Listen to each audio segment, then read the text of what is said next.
Okay, Shalom Israel. Hope everybody's doing well today. We're back on the grind again. Business as usual. Once again, time is flying. Just so that everybody is conscious, we are starting, or at least our camp, we're starting the Passover on time. It's going to be, is that our notification? Yeah. Huh. I always get notifications. I don't get notifications. Do you have it saved? Like you have the ringer on? Like you can put the ringer button on notify. Listen, bro, I don't know what that notification sound means. We don't get notifications. Anyway, point is, March 23rd is going to be the official night of the Passover. So keep that in mind. Get that date together. Now we're gonna celebrate our Passover on the 31st when all the camps are able to make it together in one location. But the actual Passover starts March 23rd. So just make sure that time that's allotted.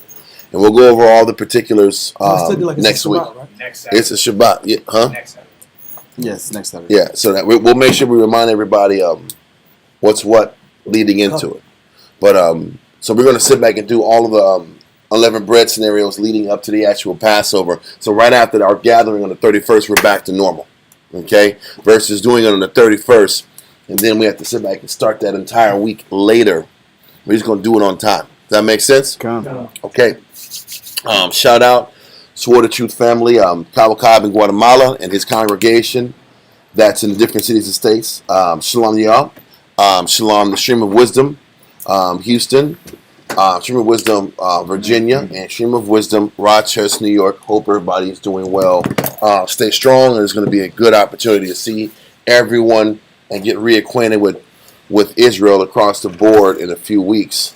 And our online family that always comes through and supports. Yes, and just on that, just the water for the support.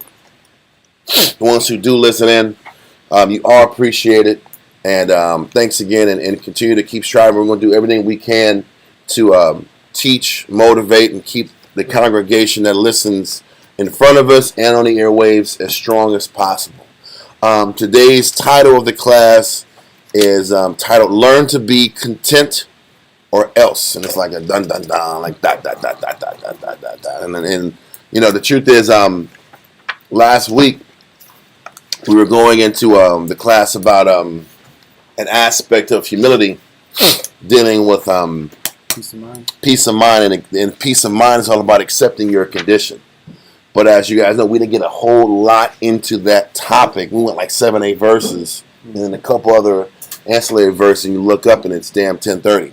So we're going to sit back here and try to go into really driving into that content aspect of class, because I talk to brothers, I sit back here and I'm trying to keep my ear to what's going on with families, and listen, this content issue is a real thing, and trying to help teach Israel how to be content and appreciative for what the Lord has given them is a very difficult thing to get Israel to buy into, especially with everything they see on social media, everything they see around them.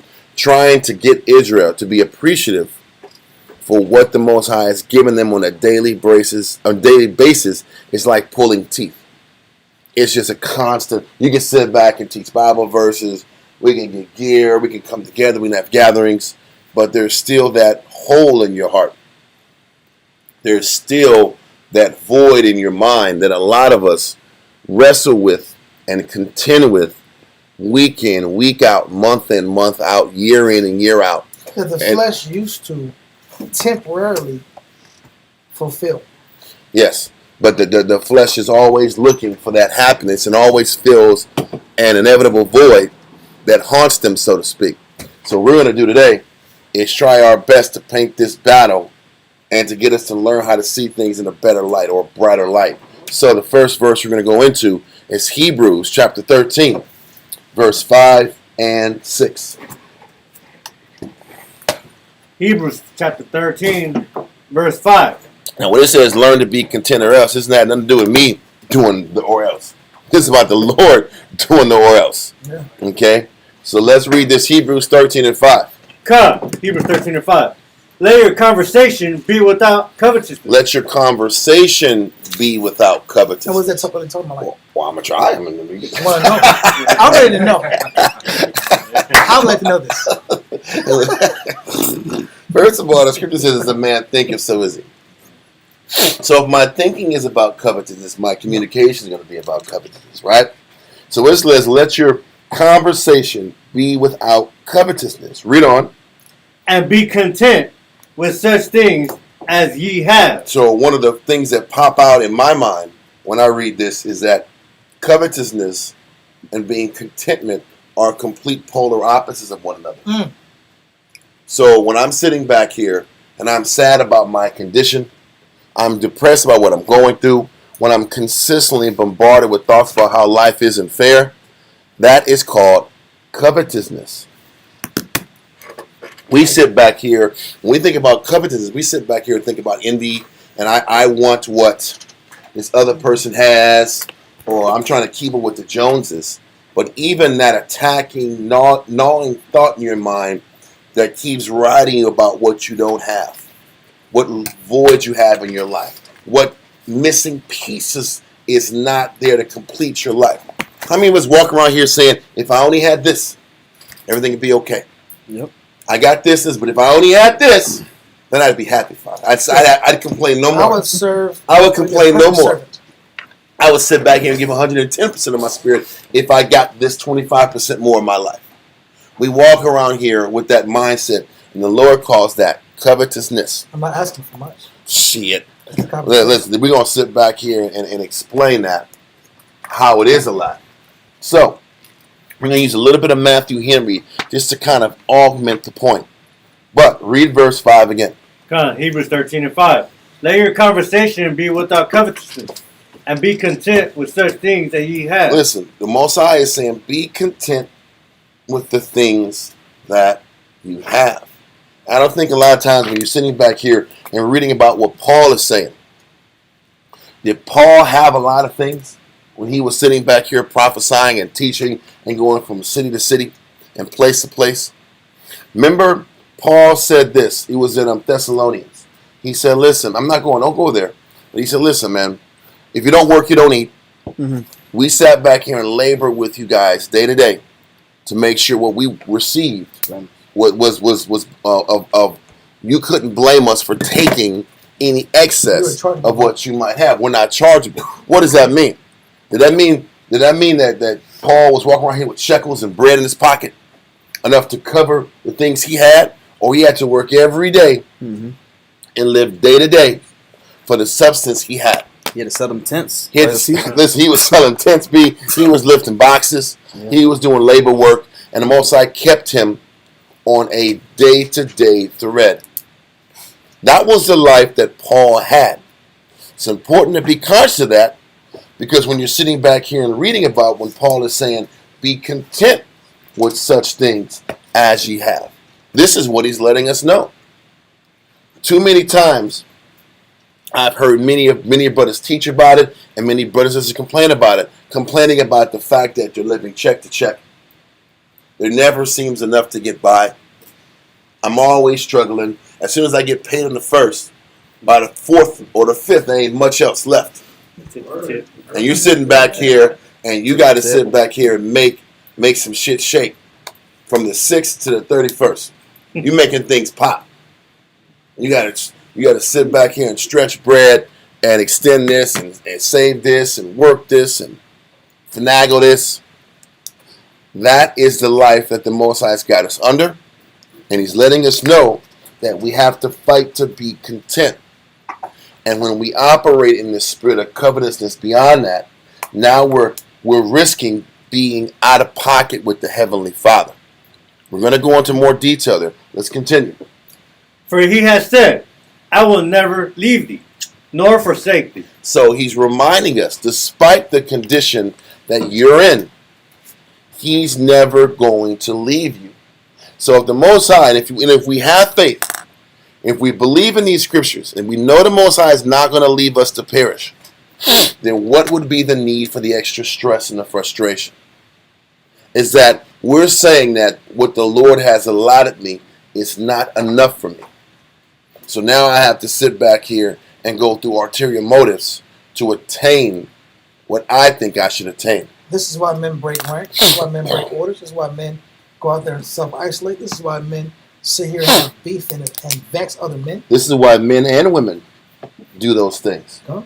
This is an issue that you can have all the law in the world, all the Bible verse in the world, all the history in the world, all the experience. And now it's going back. Our people still haven't learned how to be content in our situation. That is something that a lot of our people haven't learned to master. Okay? I don't have what I need. Therefore, anything you put upon me is a stressor. Every condition I'm under is a stressor. Because in my head, listen, it's not a stressor when you have what you want. But if you don't have what you want, everything asked of you, everything is a problem. Is a problem. Huh. Now I'm gonna go into Matthew Henry, and I just liked how this position was elaborated. This is not going to be a Matthew Henry class, but sometimes when things kind of hit you, you kind of want to bring it out. Matthew Henry, page 1928.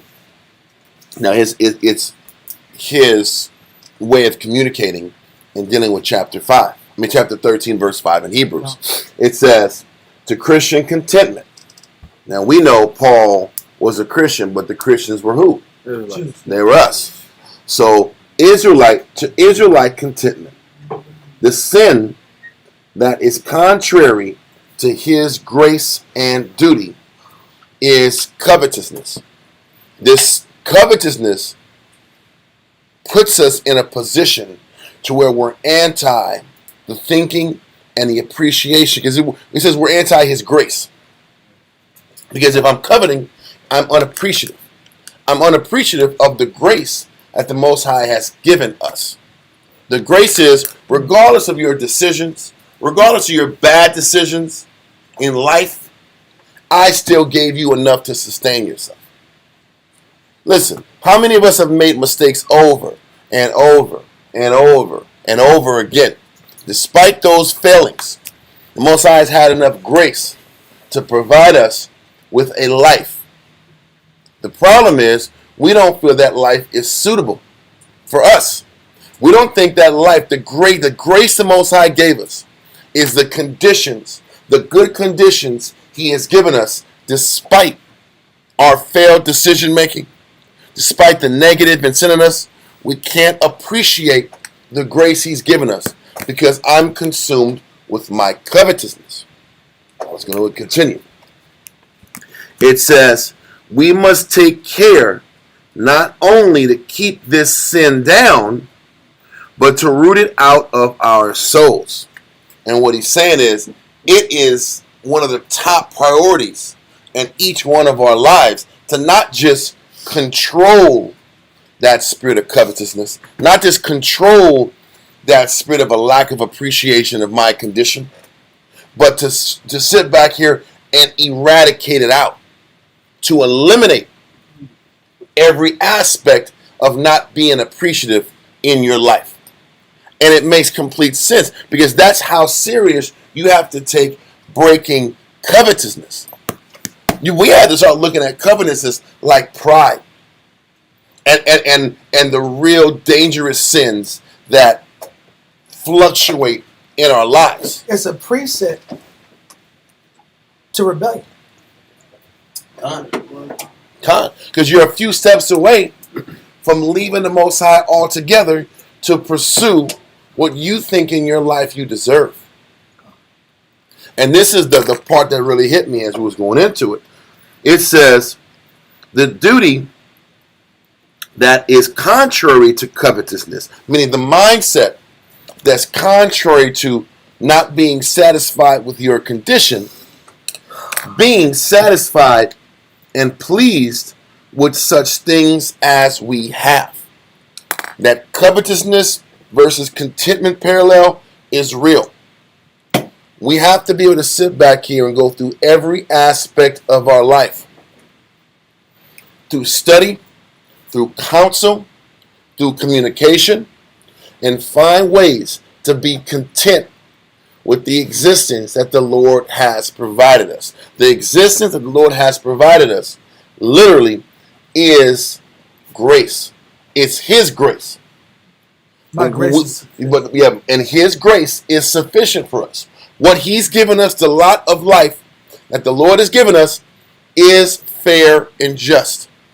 And too many times we operate in this mental space where we don't think it's fair or we don't think it's enough.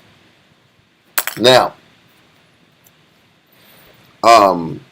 let's continue. It says, the duty that is contrary to covetousness, being satisfied. I want you to read it. It says the duty. The duty that is contrary to covetousness, being satisfied and pleased with such things as we have. What the Most High gives us from day to day, we must be content with. This is the issue. Can we be content with the pace and the path the Lord has us on a daily basis? And this next line is going to clarify why we have to be content with the condition that we're in now before we expect anything else greater to come in our life. Continue. We must bring our minds to our present condition. Those who cannot do it would not be contented through the Most High. Those who cannot do it would not be contented through the Most High should raise their condition to their minds, for the mind would rise with the condition. So I'm going to read this again. It says, those who cannot do it, meaning those who can't learn to be content with their present condition, their condition with their families, their children, their husbands, their lives. If you can't be content with your present condition, it says those who cannot do it would not be contented through the Most High. Would not be contented though the Most High should raise their condition to their minds. For the mind would rise with the condition. Do y'all understand what I just said? What it's saying is this. If I don't know, if I can't break myself and teach myself to be content with where the Lord has me now. Which is my condition, my situation. Now, if the Most High elevates my condition, I won't be content. All of a sudden my mind and my expectations will be elevated. Oh, that makes sense. And this is the challenge. So if I don't learn how to be humble about my condition here, the Most High will give me a blessing, and I will still spit on the blessing, because now my expectation is higher than the blessing that He just gave me. Because I won't be programmed enough to appreciate anything. If I can't appreciate where I'm at, the Most High is not going to allow me to sit back here. He won't give me another blessing. But if He did, if I can't see the good in what I have when I'm at this level, I'm not going to see the good in what I have when I gain more. Understood. Because now I'm going to have this, but I'm going to want this. And He has to keep giving me this for me to, and I'm going to want more and more and more. And this is where it connects with 1 John 2, where it says the eyes are always wanting. So the Most High, when He puts us in these spiritual dry spells of not getting what you want, slowing down your expectation. Can you put some joints on that, man? Some fire on that, man? I need some joints on that, man. I need some smells in that, man. Anyway, so the issue is, this is why He stretches out the anticipated blessings. I got your hand. But He's not going to give you what you want or even an increased situation in your life until you learn to be content with your present condition. This is what people don't understand. If you're sitting back here and stressing about your car and stressing about your whip, guess what? That car ain't getting fixed. Or as soon as it gets fixed, something else is going to break down. Yeah. And then something else is going to break down. When you get to the point that it don't matter if you got your whip or not, guess what? The whip comes. Exactly. But that's the same concept when it comes to really? Women, family, things that you value most. We've taught this for years, but we're in a situation where we can kind of elaborate it better. This is why He doesn't give you more. Because if He gives you more, that's not going to satiate you. Yep. Because if you don't learn how to appreciate the Lord and what He's given you in your present condition, you won't appreciate it later. Yes, sis, you had a question. Does that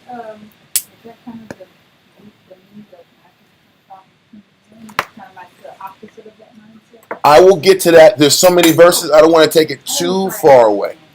No, you're good, but we got a lot more on this path. Okay, y'all, you got a question? I was just trying to help. The word contented. Okay. It helps the point of what you're saying.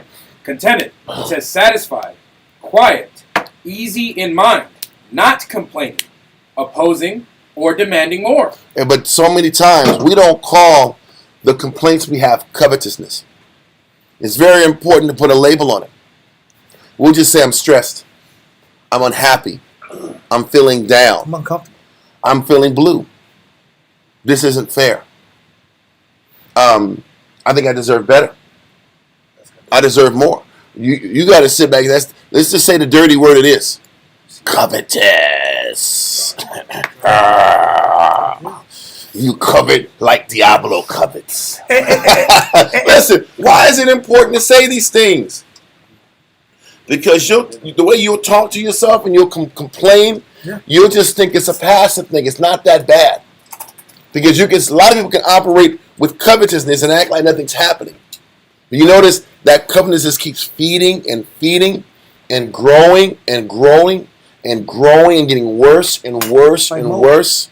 And then it's like, I don't know if I can continue doing this until I get what I want.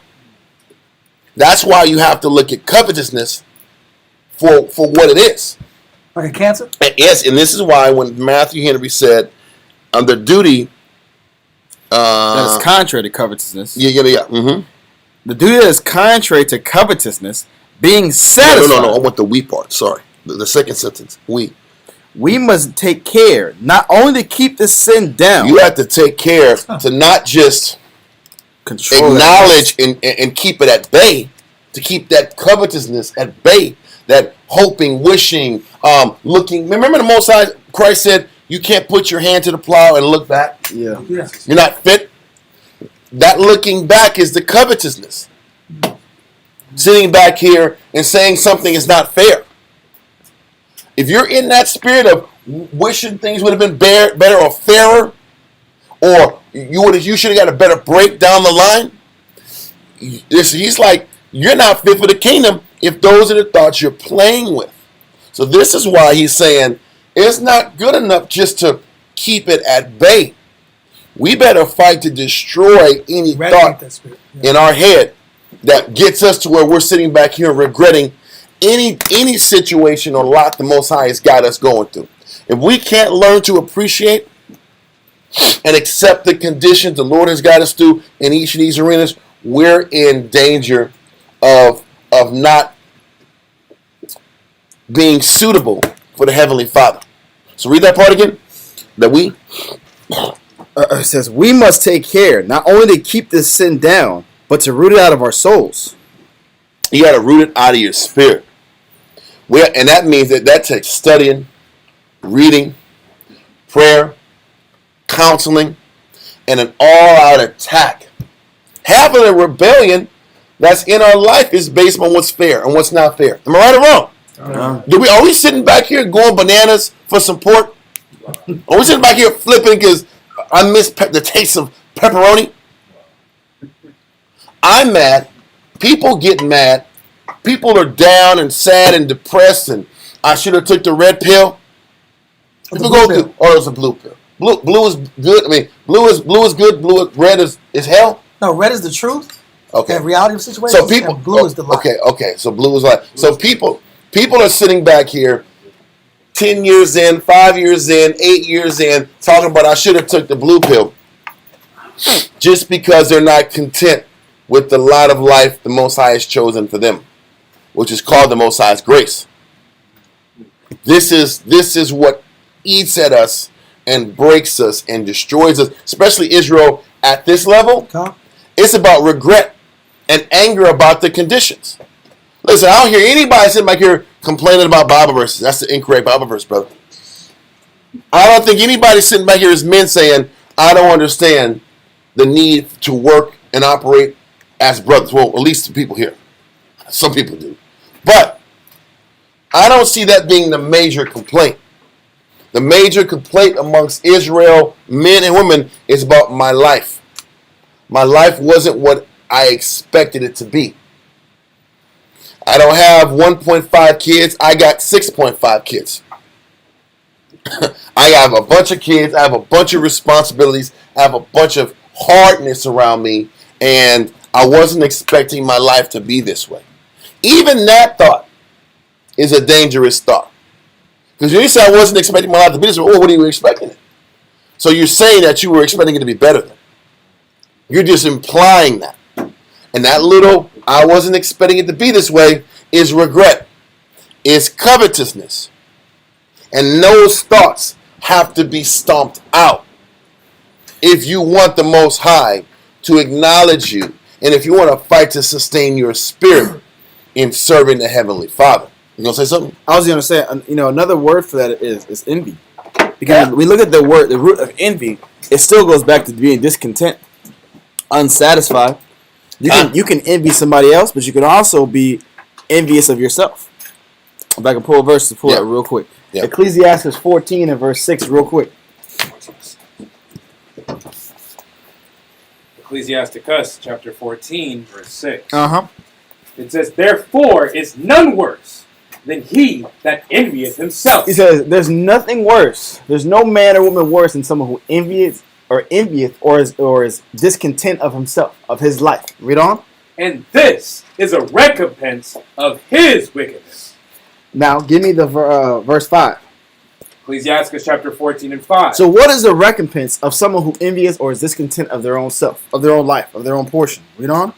"He that is evil to himself, to whom will he be good?" If I'm always focused on why my life isn't where I expect it to be, why my situation isn't as good as it should be. Listen, so what you're saying is when a person is, read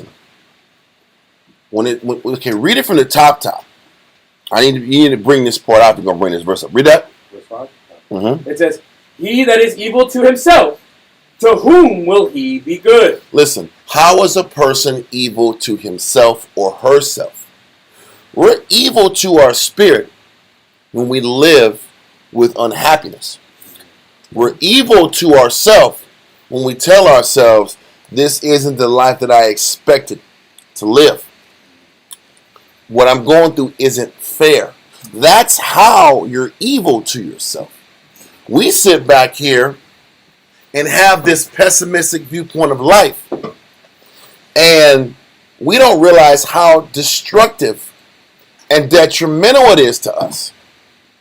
We don't realize how that self-loathing and my life could have been better and these conditions made it to where I couldn't have a better life, I couldn't be more stable, and because of these things, my life sucks. You are doing your spirit a major disservice when you're operating in that space. So read that verse again. What's that? I just want to add on to, I'm going to read it myself, but just on that point, it goes and explain that same concept. It says, Proverbs 14 and verse 12. It says, "There is a way which seemeth right unto man, but the end thereof are the ways of death." Verse 13. "Even in laughter the heart is sorrowful, and the end of mirth is heaviness." Meaning, you're going to fill your ways or your life with vanity, with we call it filibusters, just so you can sit here and go your day-to-day life without being super consuming or negative. But at the end of the laughter, at the end of the heightened emotion, people call it searching for stimulators or emotional highs. People will do these things to fill the gap of their depression, to fill the gap of their sorrowness. But the scripture is still saying, if you're not filling the gap spiritually, the end of that laughter is still going to be sorrowful. It's still going to be heaviness. This is how it's evil to yourself, because you're still destroying yourself. Mm-hmm. Now I'll go back to read that verse real quick.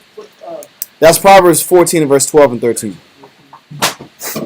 What you got there, yeah? So if you're looking at the summation of what you're saying, Proverbs 12, what Israel's doing by 14, departing 12, themselves to is they're putting themselves in a state of perpetual dissatisfaction.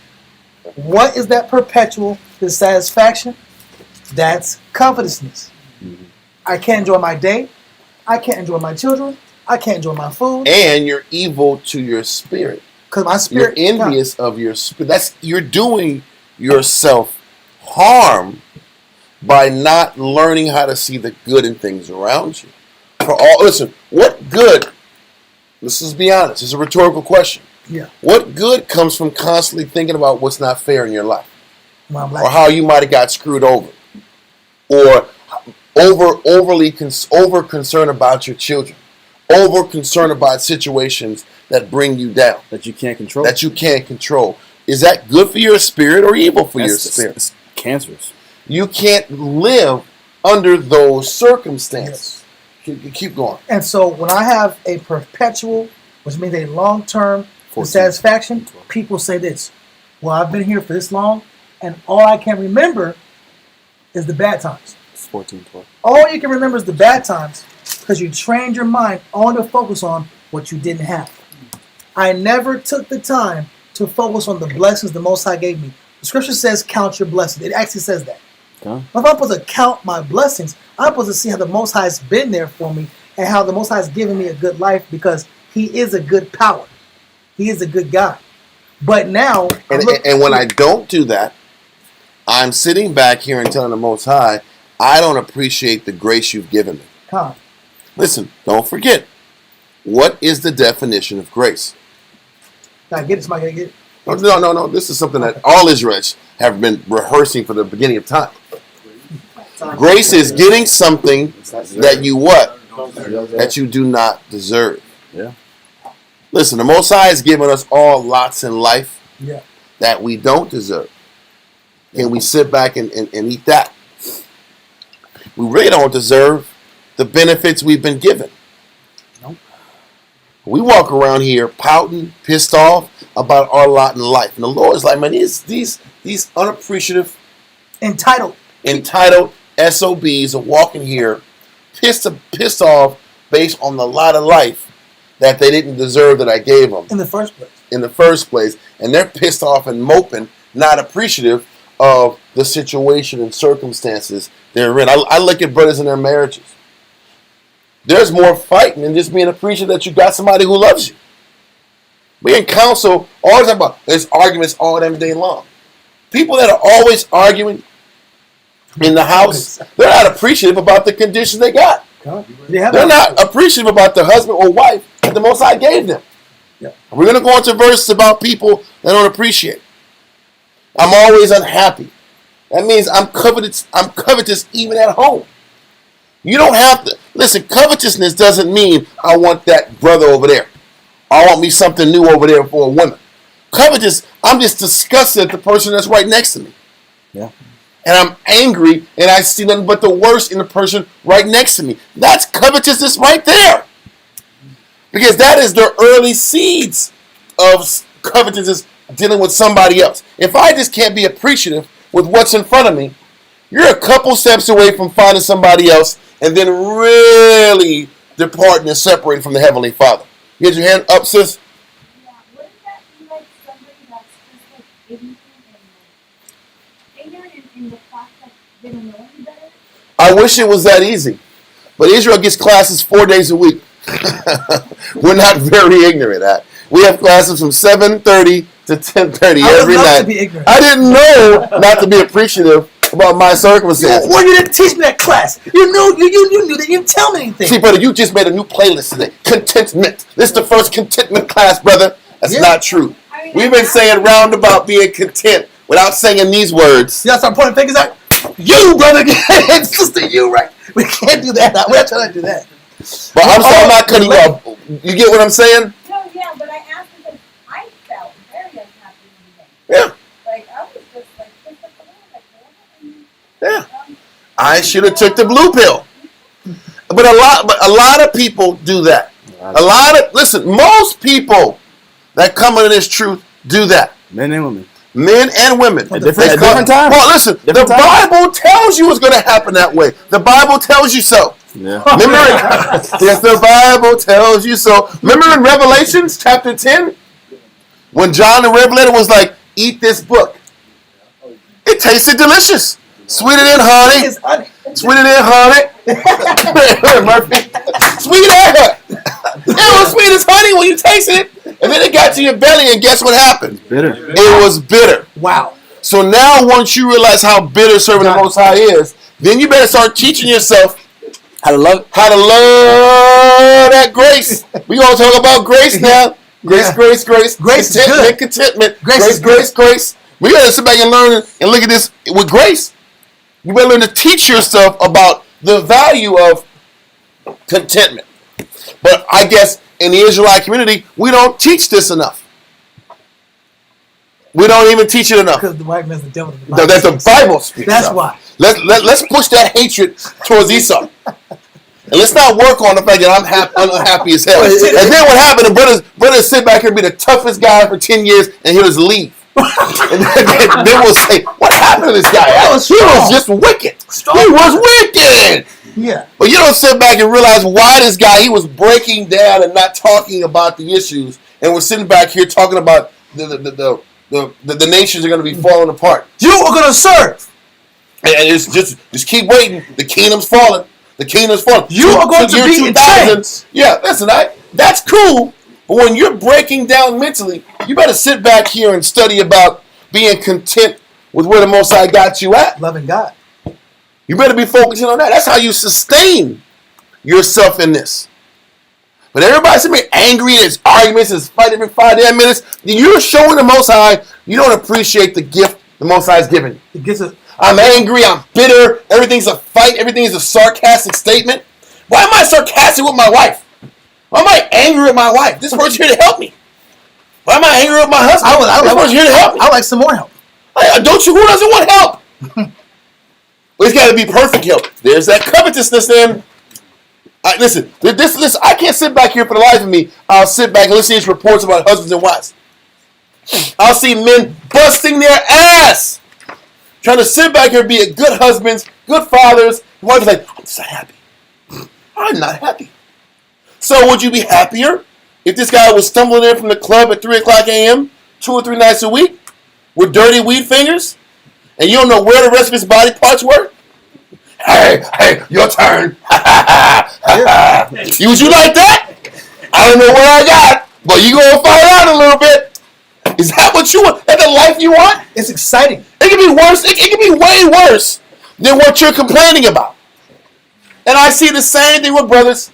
I'm not happy with the person who's there every single day, putting in the work, sacrificing for me. All I got is a laundry list of, you don't do this? What about this? What about this? Okay, so let's play that game. I don't get a peppermint. You can get those things and trade it for what? You're not getting this perfect robot woman, and you're not getting this perfect robot man to give you everything you want. And this is our delusion. This is our weakness. This is our negative. This is the covetousness inside of all of us. So, I want to make sure we're clear. We got that so far, right? Yeah. So we just finished up with Hebrews 13, 5, and 6, and we went into that Matthew Henry. Let's read that again. I think that was important to go over this. Without covetousness. Yes. Hebrews. I'm supposed to be content with things such as I have. You had a verse. I'm sorry.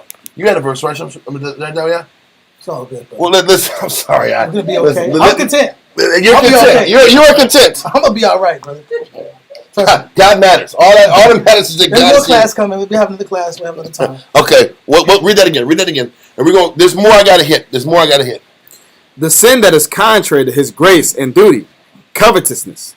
We must take care not only to keep this sin down, but to root it out of our soul. We have to fight to root out covetousness out of our spirit altogether.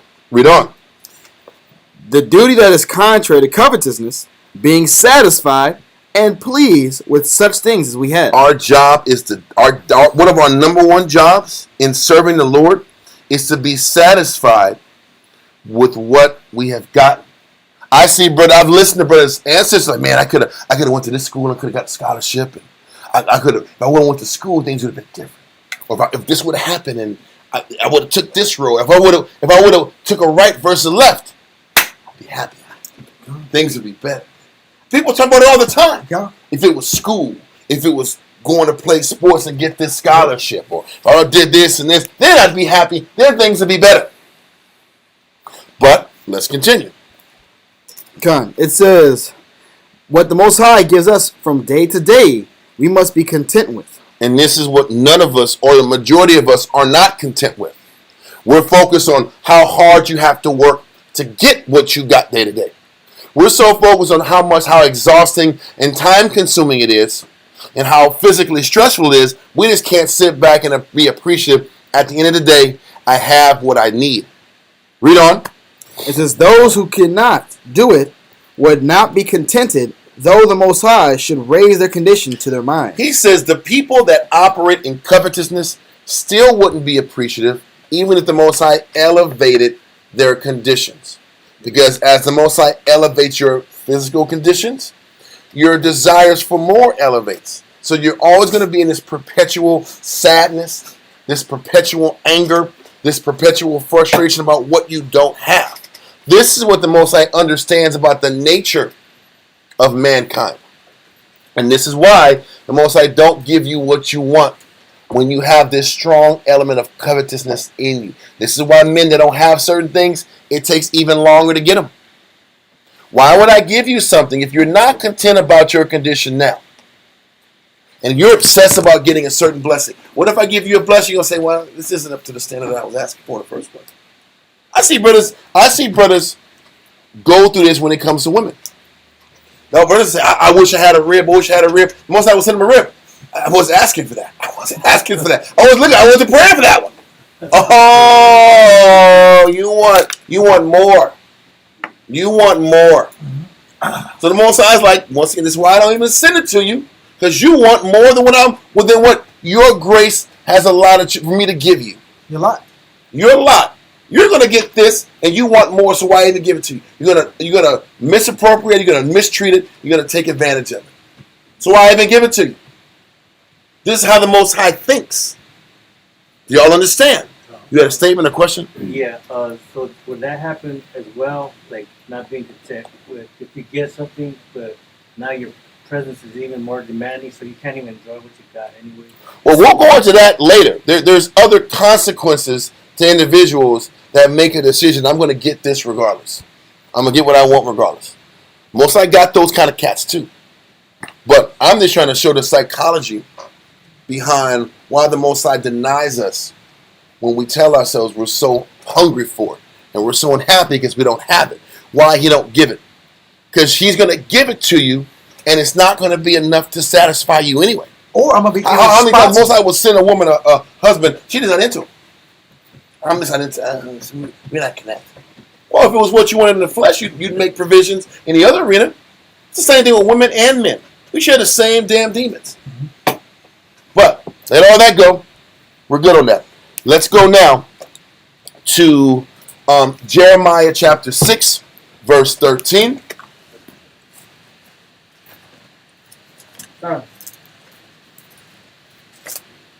Jeremiah 6 and verse 13. So why do we need this class? Shit. Why do we need this title? Why? I'm not that bad. I just wish, for 5 years of my life I had to go through what I went through, but I'm okay. Why are you telling me this? Because a lot of our people walk around here with either hidden sadness or outward projected sadness. Walk around here just not satisfied with how our lot of life came to be. Acting tough. Let's read this in Jeremiah. Jeremiah 6 and verse 13. God. Jeremiah chapter 6 and verse 13.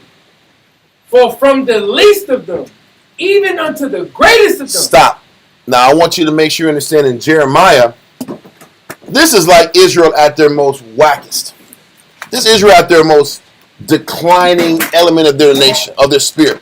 When you read all about the actions of Israel and Jeremiah, we were on a heavy downward spiral to destruction. We were collapsing. And slavery. We were collapsing, not just spiritually, but morally. As men and women, the whole society was collapsing. But we're going to sit back here and show what is one of the major signs that the nation is collapsing, or how the man or the woman are collapsing spiritually with the Heavenly Father. Read verse 13. Jeremiah chapter 6 and verse 13. For from the least of them, even unto the greatest of them. That means the people, the greatest of prestige, or the lowest of prestige. It doesn't matter. The entire nation was infected. But what are they infected with? Read on. Everyone is given to covetousness. Everybody in the nation at this point wasn't happy with their life. From the greatest. From the greatest, the ones who had things, to the ones who had nothing. Nobody was appreciative for what they had. And that is one of the major telltale signs that the fabric of the society was cracking, of the spiritual society was breaking down and cracking. And we can see it in Israel today. More people than not aren't happy with their condition. God calls those people covetous. He says the entire nation was unhappy and not content with their situation. Esau will call them clinically depressed, because that's what Esau says now. 6 out of 10 people are clinically depressed. They'll say 6 out of 10, 7 out of 10, 5 out of 10, whatever the ratios are. They'll call them clinically depressed. When you sit back and read in the scriptures, they're clinically covetous. Yeah. Because people just don't appreciate the lot of life and the grace that the Most High has given us. That's what people have not learned to appreciate. So it was important to go into Hebrews 13 to talk about being content, but it was also important to show that the counterbalance of being content is covetous. And that this covetous spirit nature that's in Israel is bigger than you think. Is more prominent than Israel talks about. Most people aren't content with how the Most High has worked with them, or they're not content with their lot of life or the grace that the Most High has given them. Read that again, verse 13. Jeremiah chapter 6 and verse 13. For from the least of them, even unto the greatest of them, everyone is given to covetousness. And from the prophet, even unto the priest, everyone dealeth falsely. Because you know what? You're dealing falsely, because when people are unsatisfied with their life, that's how you can hustle them. How many people get hustled with get-rich-quick schemes? Those get-rich-quick schemes are all about covetous people. Or people are manipulated by their sadness. And that's the point, because they want to be lied to. Yeah. They want to be hustled. It's easy to manipulate people like that, bro. But he says the whole society was like that. So takers would take advantage of people. Oh, yeah. Listen, for sisters, when you're looking for love, guess what's going to happen? You're going to get taken advantage of. Right or wrong? Yeah. You're going to listen to whatever this cat says. I love you. He say love me. He say love me. All I do is give him this and give him, he'll love me. Listen, that's hustle. Because a person who is secure in their condition, whether they have a man or not, they'll say, well, you want to show it over a period of time. But if not, you're going to go off the first round. Ah! You didn't say the whole. And yes, I do. You're the only one I ever saw that reminded me of this. You're the only one. Listen, bro, and you're susceptible to getting taken advantage of. Because but people do it. Listen, if people who want to have friends. Yep. Guys that want to have friends in the world. Listen, you don't sit back here and do this. You ever seen people in high school? A guy that wants to fit in? What happens to that guy that wants to fit in and get in high school? He's getting used. He's getting embarrassed. He's getting put in stupid fights and humiliating situations. And everybody's laughing. Ha, ha, ha, ha. It's cool, man. We got you, man. We got you. You with us. People are cruel to me. Why are you so cruel? Because you want to fit in. So you want to fit. You're going to be the butt of jokes. Oh, when it was good. I did what you told me to do. All right. That people get used that are looking for more. Yeah. So once again, he said, from the least to the greatest, the condition of the Jews was all about covetousness. Nobody was happy with their condition, and that was one of the telltale signs that society was going to fall. In this arena, if people weren't happy with their conditions, guess what was the option for them? Witchcraft, sorcery.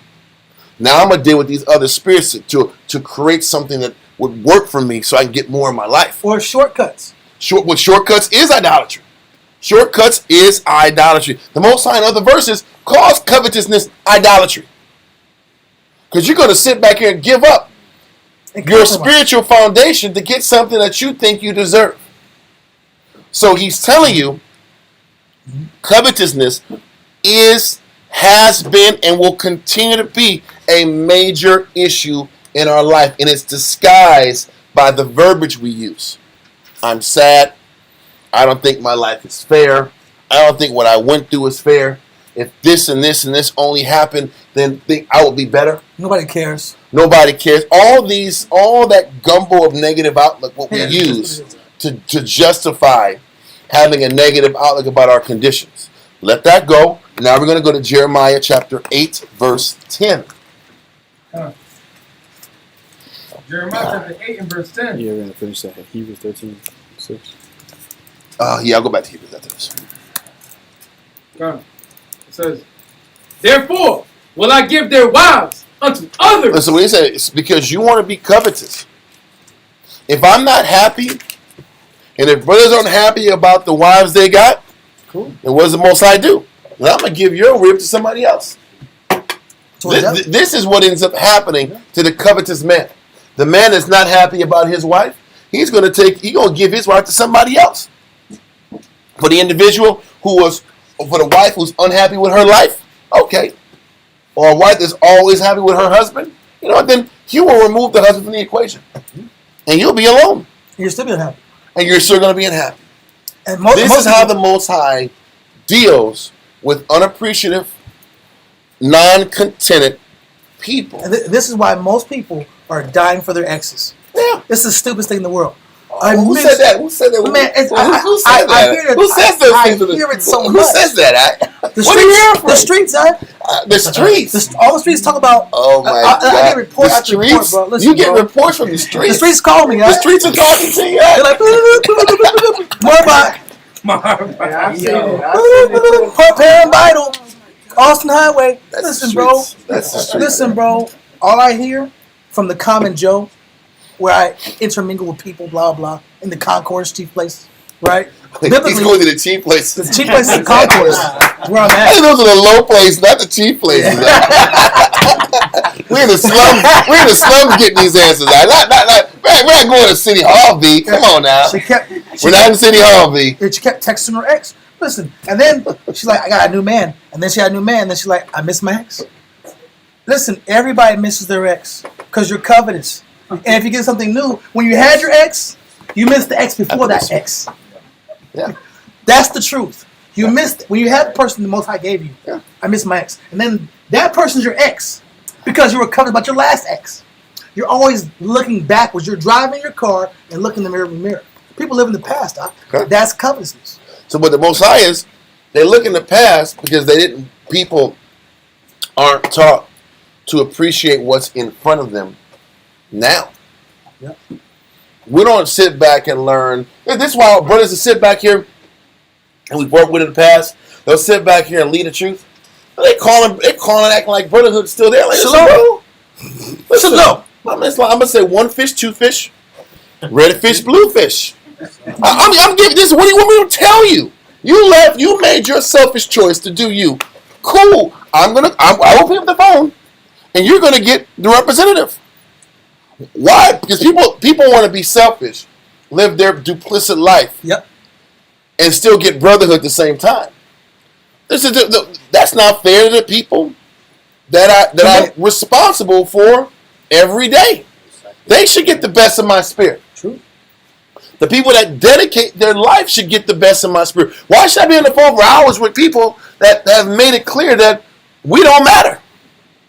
But people make those moves. They don't want to sit back and catch up on the old days. I sure do miss the time. All right, listen. You need to go and talk to Jim Bob over there and make some new friends. Tell me, can I get counsel? and connect with different hobbies. If you're going to make a move, make a move. You can't have it both ways. What am I trying to say? And I want to get too far from the point. What I'm trying to say is, when we don't learn how to appreciate what's in front of us, the Most High removes what's in front of us. That's true, though. Yes. I was gonna say, like, it makes sense. Like, is this like the type of person, type of individual that will kind of that they have a habit of seeing the good in the past and they have a negative outlook on the present? Yeah. I'm going to say this. Yes, but they also, when the past was the present, they had a negative outlook on the present. Back then. Yeah. So, But the point is this: it's not just they love the past. when they were in the past, they were negative in the past. That's why the Most High took it away and it became the I past. should have missed those He times. took it away because you didn't appreciate it then. So now I'm like, now I lost it, and I wish I had it back. But now you're in the present, and you're still not appreciating what's in the front. So they're going to leave, and then you're going to have another set of regrets. This is how mankind rolls. You're a regret collector. Not a debt collector. These are new words. Regret You're a collector. regret collector. I guess that's a new I'm word. calling for some regrets. Regrets? Any regrets for me? Listen, there's a whole lot of them. But we're trying to show you how in chapter 6, God. the Most High had showed us that as a nation, Israel didn't appreciate what the Most High gave them. Jeremiah 8 and 10 lets you know because we didn't have an appreciation for what the Most High gave us, He starts taking away the things He gave us. He takes away the wives. He takes away the husbands. He takes away the things that you had such a problem with, such a disgustful, such a disdainful. So all these sisters who are looking at your husbands fucked up, they'll be gone. They'll be gone. For women or for men who don't appreciate their wives, when they're hugging some other dude, don't get mad. When they're with another man and having children and smiling, don't get angry. I'm so don't want to angry. be crazy. I'm so angry, Doc. Because men will be crazy after that. You know, That's my woman. That's my woman. Do to your woman when you didn't treat her like for any respect. I'm not talking about, oh, we didn't go out and hang out and she leaves. That's wickedness. Oh, because we don't take you out tonight, then you're going to leave? No Birkin. Then get out of here. You're saving you some time. I'm talking about women who lock in and put in the work, lose, and you don't appreciate that person. Those are the people I'm talking about. Con. Anyway, read verse 10 in Jeremiah, then we're going to go to this verse last I got. Come. Jeremiah chapter 8 and verse 10. Therefore will I give their wives unto others, and their fields to them that shall inherit them. So listen, so if I didn't appreciate my land, you don't think these people that were sitting back here working on their land were sick and tired of them farming their land? That's Jews, Listen, we want our 4, listen, niggas, excuse my French, but Israel wants 40 acres and a mule, so they gotta work that shit every day. It's all good. Am I right or wrong? Listen, where's my 40 acres and a mule? Okay, Jake, take it. I don't want my 40 acres. I'm gonna sell this shit. I'm gonna sell it. That's what Jake would do. I want to laugh. As soon as you guys go work on that damn field every day, you ain't gonna want that damn field every day. That's Jake. You gotta get up. It's 100 degrees every day for 3 months. G, you gonna touch that smoke? This is slavery. You gotta get up at 4 o'clock in the morning. You gonna touch that smoke? So he's saying a lot of people were covetous about the land they had. They weren't happy with the lot they had, so he takes away the land that you had. Maybe his land over there. I mean, he got the strawberry. But this is Israel now about the cribs they got. They complain about the house they got. Complain about their circumstances. Yeah. Then guess what? He'll put you in a worse spot. Yep. This is how the Most High deals. The Germans will be there. Right? Okay, you can sit back here. And he's not talking about the country German. He's not talking about that German. He's talking about creatures. Creatures. Yeah. So once again, people can talk about, listen, even brothers now. Brothers can complain about living in a brother's house until you live in your car. You think that's a joke? People can talk about how the brother's house is hard and this. So if you're in your car, don't tell me nothing about hard. When you sit back, you better find the right address to park your car at night. Because if not, there going to be some hooly-goolies coming out there looking at it like this. How you like that feeling? It's 3 o'clock in the morning, and like, they looking there, dog, trying to get in. You got to get crazy. Get out my car! Get out my car! You got to get all crazy and thugged out. Yeah. Because you're afraid. But you're really scared as hell. I thought you were asleep. You're scared as hell. Or they didn't know you was asleep because you had it all boarded up like it was a fortress. That's the truth. Yeah, they're fortress on wheels. That's the truth. And you're welcoming people in. Yeah. You don't know if there's a serial killer knocking or just Ned DeWino. You don't know. You sitting back here driving. You're driving for hours trying to find the right spot. But you're afraid if you go to the wrong, but you ain't getting no sleep. Once again, that is allocated for people who don't appreciate what the Most High gave them initially. He's telling you, he's going to take the things, wives, your property, your living condition, the things that you're supposed to have an appreciation for. But because you're covetous, you don't appreciate it. And because you don't appreciate it, he's going to take it away. Yes, sir. So Most High. then your car gonna break down. Then you're really in trouble. I don't think it's I'm fair. sorry. The What's that? Most High is he's operating like these are statutes and laws. Yes, thou shalt not covet is one of the 10 Commandments. Oh, Yeah. Come on, read. See, that's how you know. That's how you know. That's how you know. Listen, only commandments, brothers, don't kill. Don't steal. Don't kill. Don't commit adultery. No more. There's no more laws.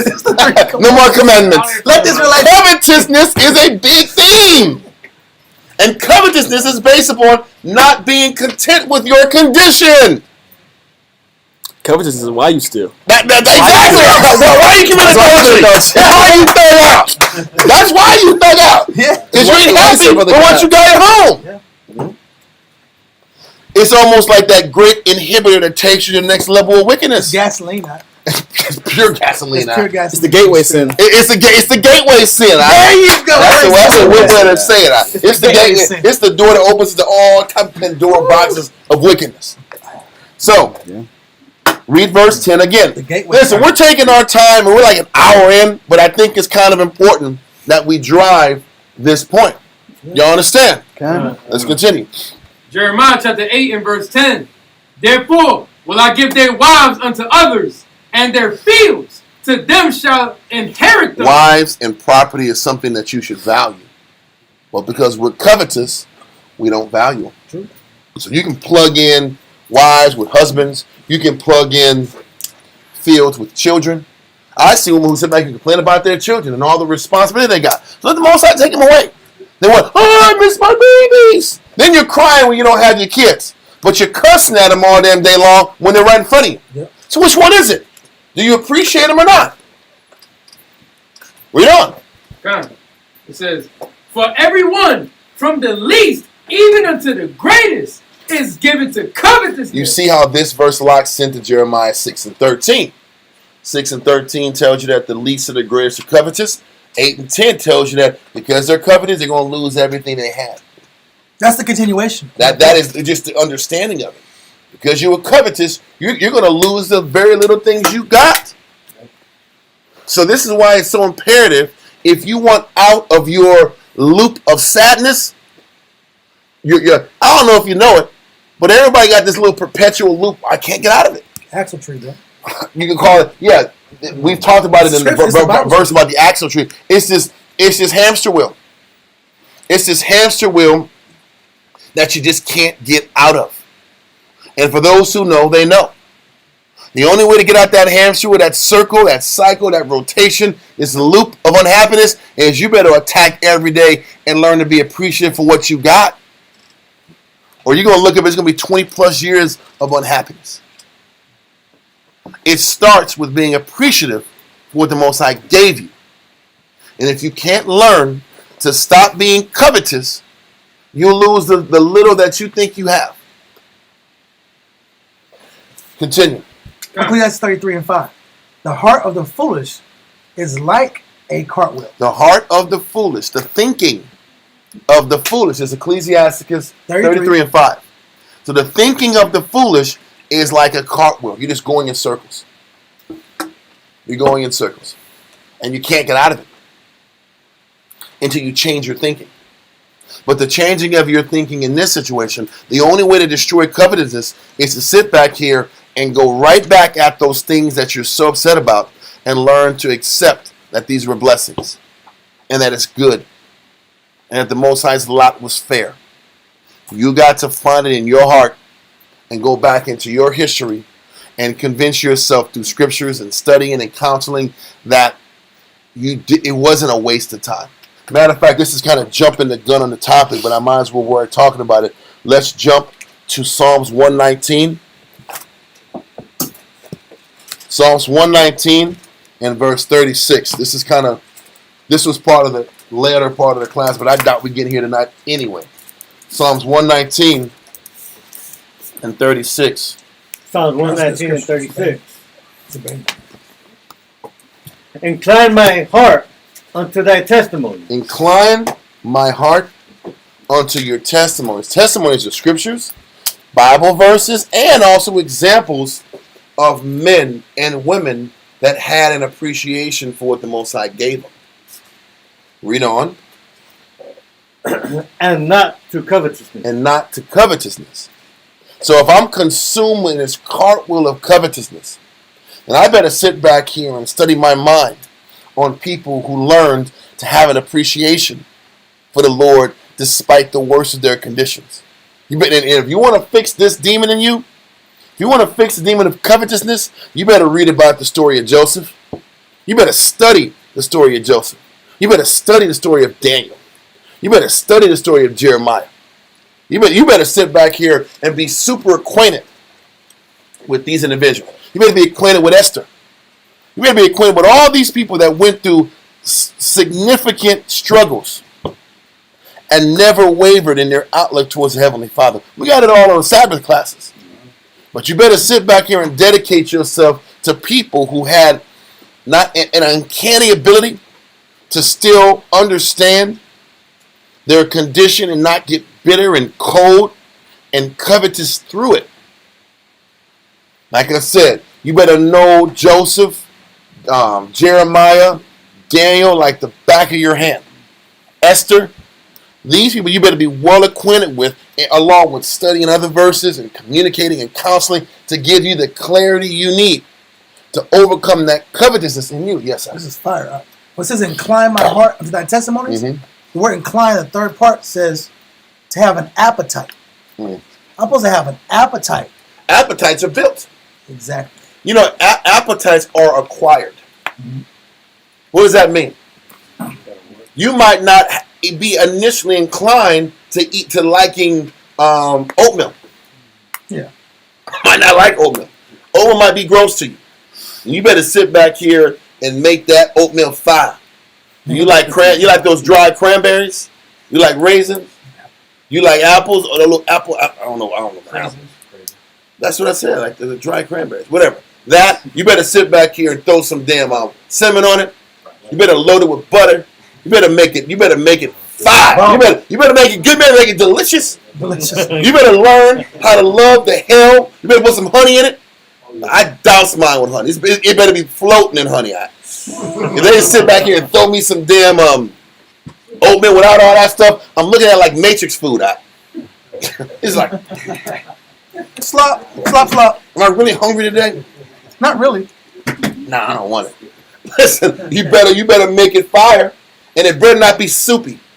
I don't want that soupy oatmeal. It better be like solid. Yeah. Like this. What? This is what is this? Is it soup? Is it oatmeal? What the hell is this? It's runny like eggs. What is this, man? Anyway, I'm spilling out my inclinations. Well, he's like saying you better learn how to have an acquired taste in seeing things a different way than how you're looking at it. Like you have it towards your, because it's hunger versus hunger. God. So this is what studying is. This is what committing your mind to is. I have to study it until I learn to like it. You have to do it until you learn to like it. This is how you break habits. You have to do things and change how you think until you start seeing that way. Until you start looking at things that way. So sometimes it might come off like you're lying to yourself. I'm not gonna fake it. I'm gonna keep it real. Well, keeping it real is gonna take you to hell. Real right? curse. You want to keep it real in hell? You keep that shit real. Or you better convince yourself this is the right way of looking at it until you convince yourself it's the right way to look at it. Like he says, fake it till you what? Make it. You better fake it until you believe it. That's what breaking your spirit is about. This is what breaking the negative in you is. If you want to keep it, I can't deny what's going through my head. I can't deny the feeling that's inside of me. You better deny that thing. You better keep telling yourself that's the wrong thing to do because you got to learn how to deny your nature. Some of us are pessimistic by nature. You better watch out. You know what pessimistic by nature is? They're covetous by nature. Wow. That is your nature. That's You ingrained. don't want that be. That's a tough one. You don't want to be covetous by nature. That's naughty by nature. That's not. That's naughty by nature. Covetous by nature? Yeah. All I do is see the worst in things everywhere around me. A lot of people are like that. Other people's property. That's what you want. That's what you want. They kept it real. They were covetous. Everybody You really jacked me up on that. Everybody meant that. Other people's property. You stretch over here. Huh? Are you down? You down other people's property? Yeah, you know me. Come on, huh? This is crazy, huh? Get off from it. We're kind of. We're joking. We're keeping it light. But listen, these are real things, huh? Listen, that covetous nature is a real sin. So, read verse 36 again, and we're going to go to your verse in Ezra, and then we're going to finish it up. Psalm 19 and 36. Incline my heart unto thy testimonies, and not to covetousness. I better be studying these great men who had bad lots of life, but never looked at it as bad lots. And this is what I should give my mind to, instead of my nature, which is my covetous nature.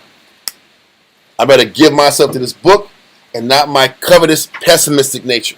Because my pessimistic, covetous nature is going to be the downfall of me, the death of me.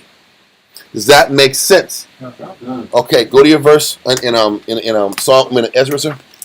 2nd Ezra 14 and verse 32. God.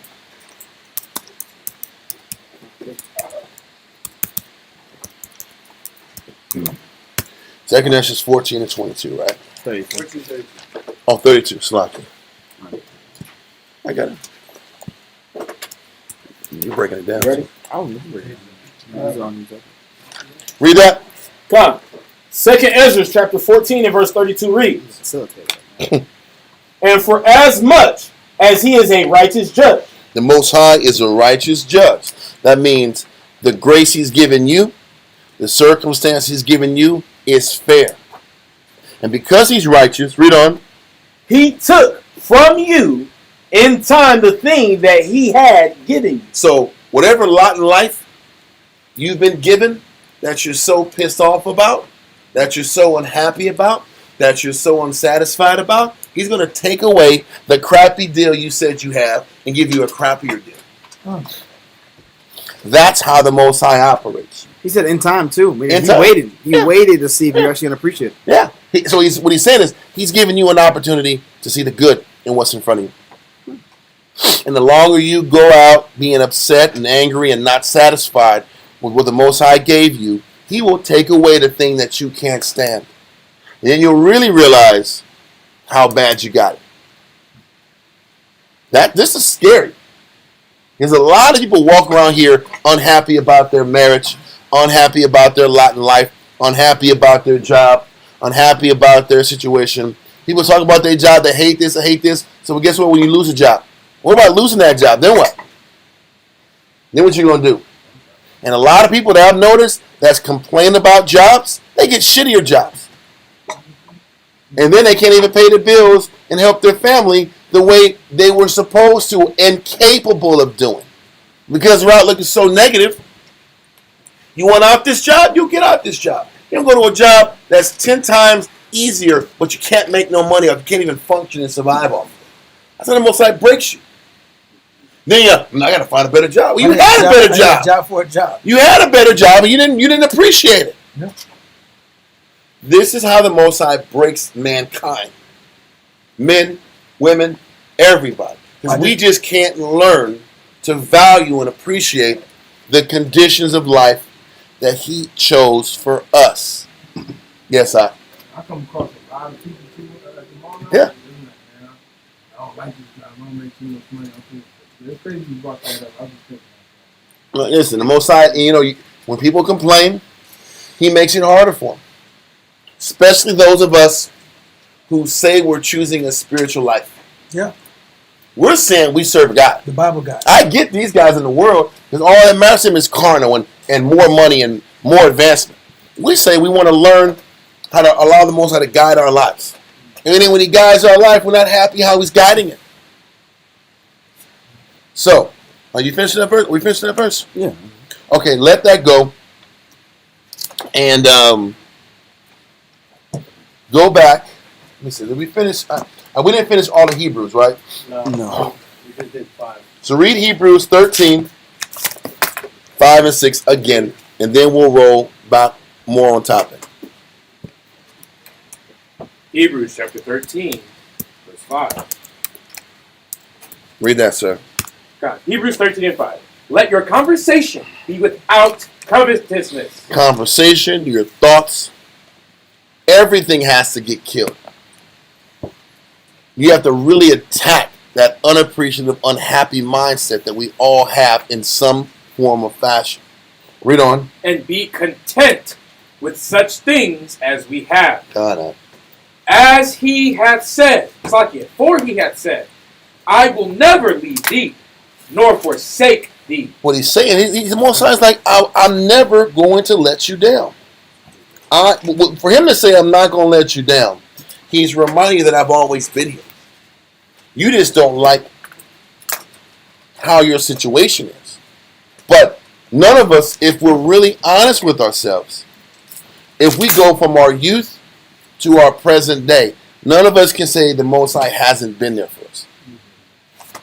What we complain about, he wasn't with us enough to our satisfaction. What we have to do to start off to get us in the right spirit is day to day acknowledge how the Most High has been there for you throughout your entire life. Can you start off with that starting point?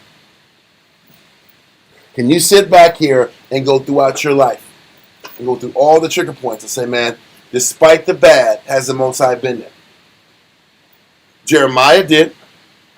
Jeremiah understood the Most High was there even though he was in a damn well of human feces. He was in a pit of human feces. He was able to still say, the Most High's been there for me. Daniel had his you-know-what snipped and became a eunuch. And you know what? He still said the Lord was with me. How many cats can sit back and say that? How many men can say, man, I can have an upbeat attitude and serve the Lord with gladness and joyfulness of heart knowing that happened to you? If he can do it, your situation is half as bad as Jeremiah and Joseph and Isaiah. They got cut, sawed in half, serving the Lord of the Most High. Shadrach, Meshach, and Abednego. Shadrach, Meshach, and Abednego. Put fire. That's what I said, Joseph. Listen, there's a ton of them. This is why it's important to study the law and the testimonies and the stories and the lessons. If they can do it, you can too. The stories aren't there to say these guys are so much greater than you.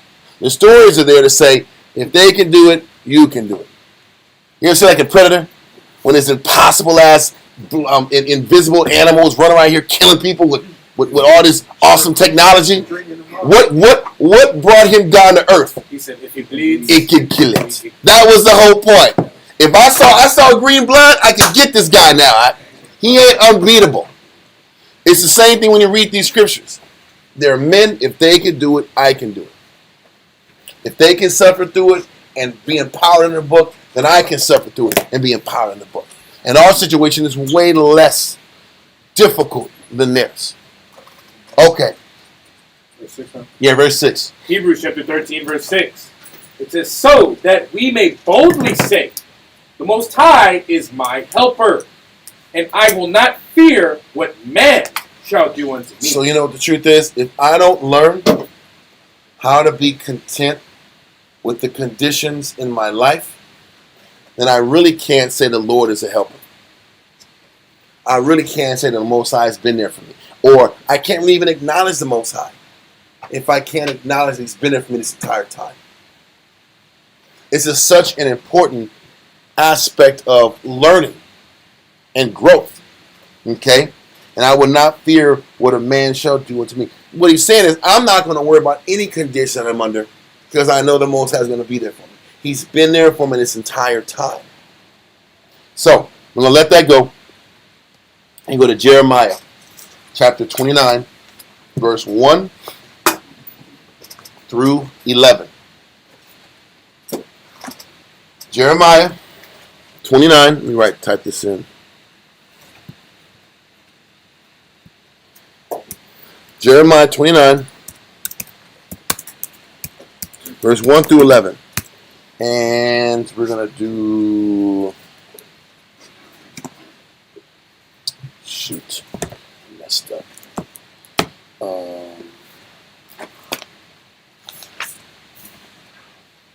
And it's Matthew Henry on this one too.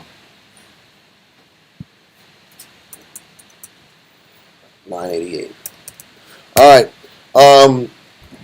So where we're at now in Jeremiah, this is a letter that Jeremiah wrote to the Jews that got sent to Babylon. Okay? This was written after the second set of Jews got taken in 597 BC. The first batch got taken in 598 in December. The second batch got taken around March, April of 597 BC also.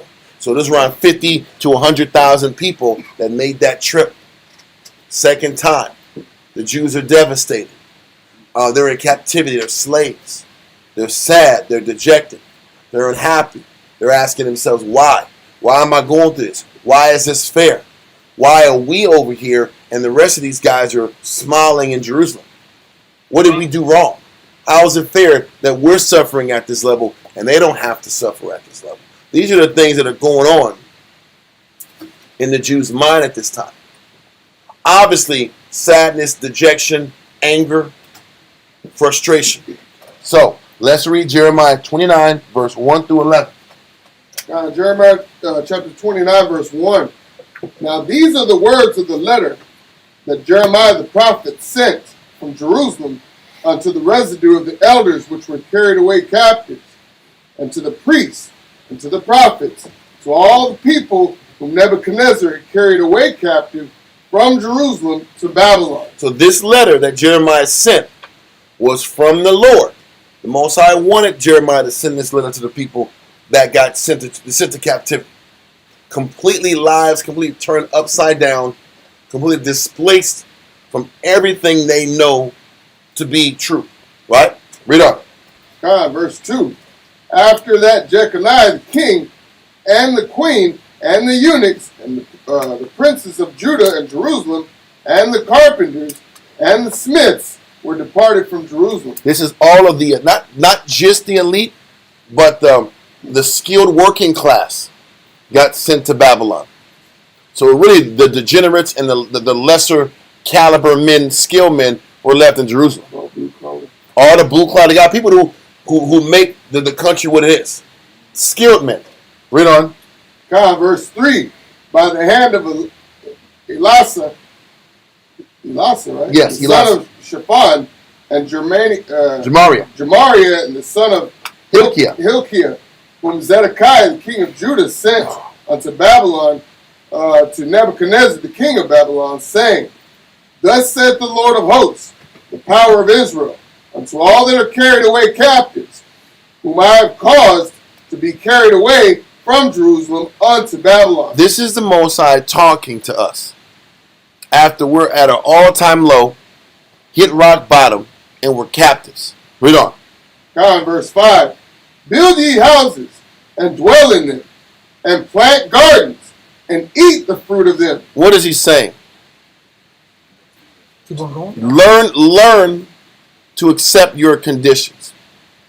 You think these houses were like really nice houses? Huh? These were not great houses. He's like, get what you can of the resource that the Babylonians are going to give you, and build a meager home, a meager lifestyle, and accept your meager lifestyle.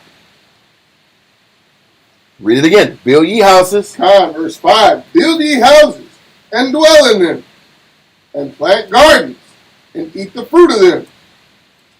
Verse 6. Take ye wives, and begat sons and daughters, and take wives for your sons, and give your daughters to husbands, that they may bear sons and daughters, that ye may be increased there and not diminished. He's like, move on with your life, build families, and operate in the existence that I put you in.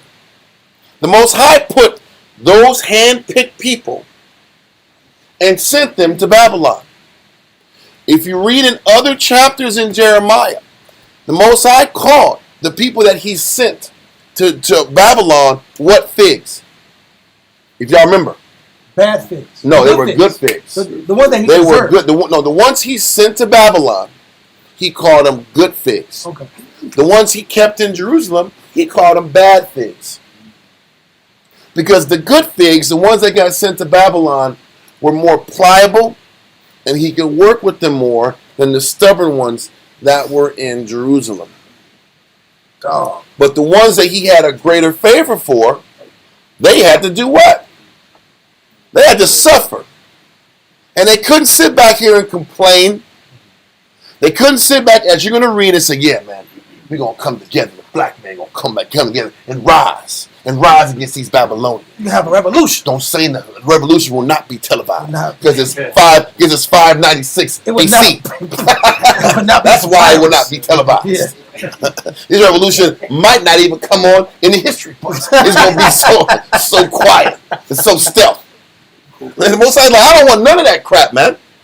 Why? He said, sit your ass down and get this 500 square foot house.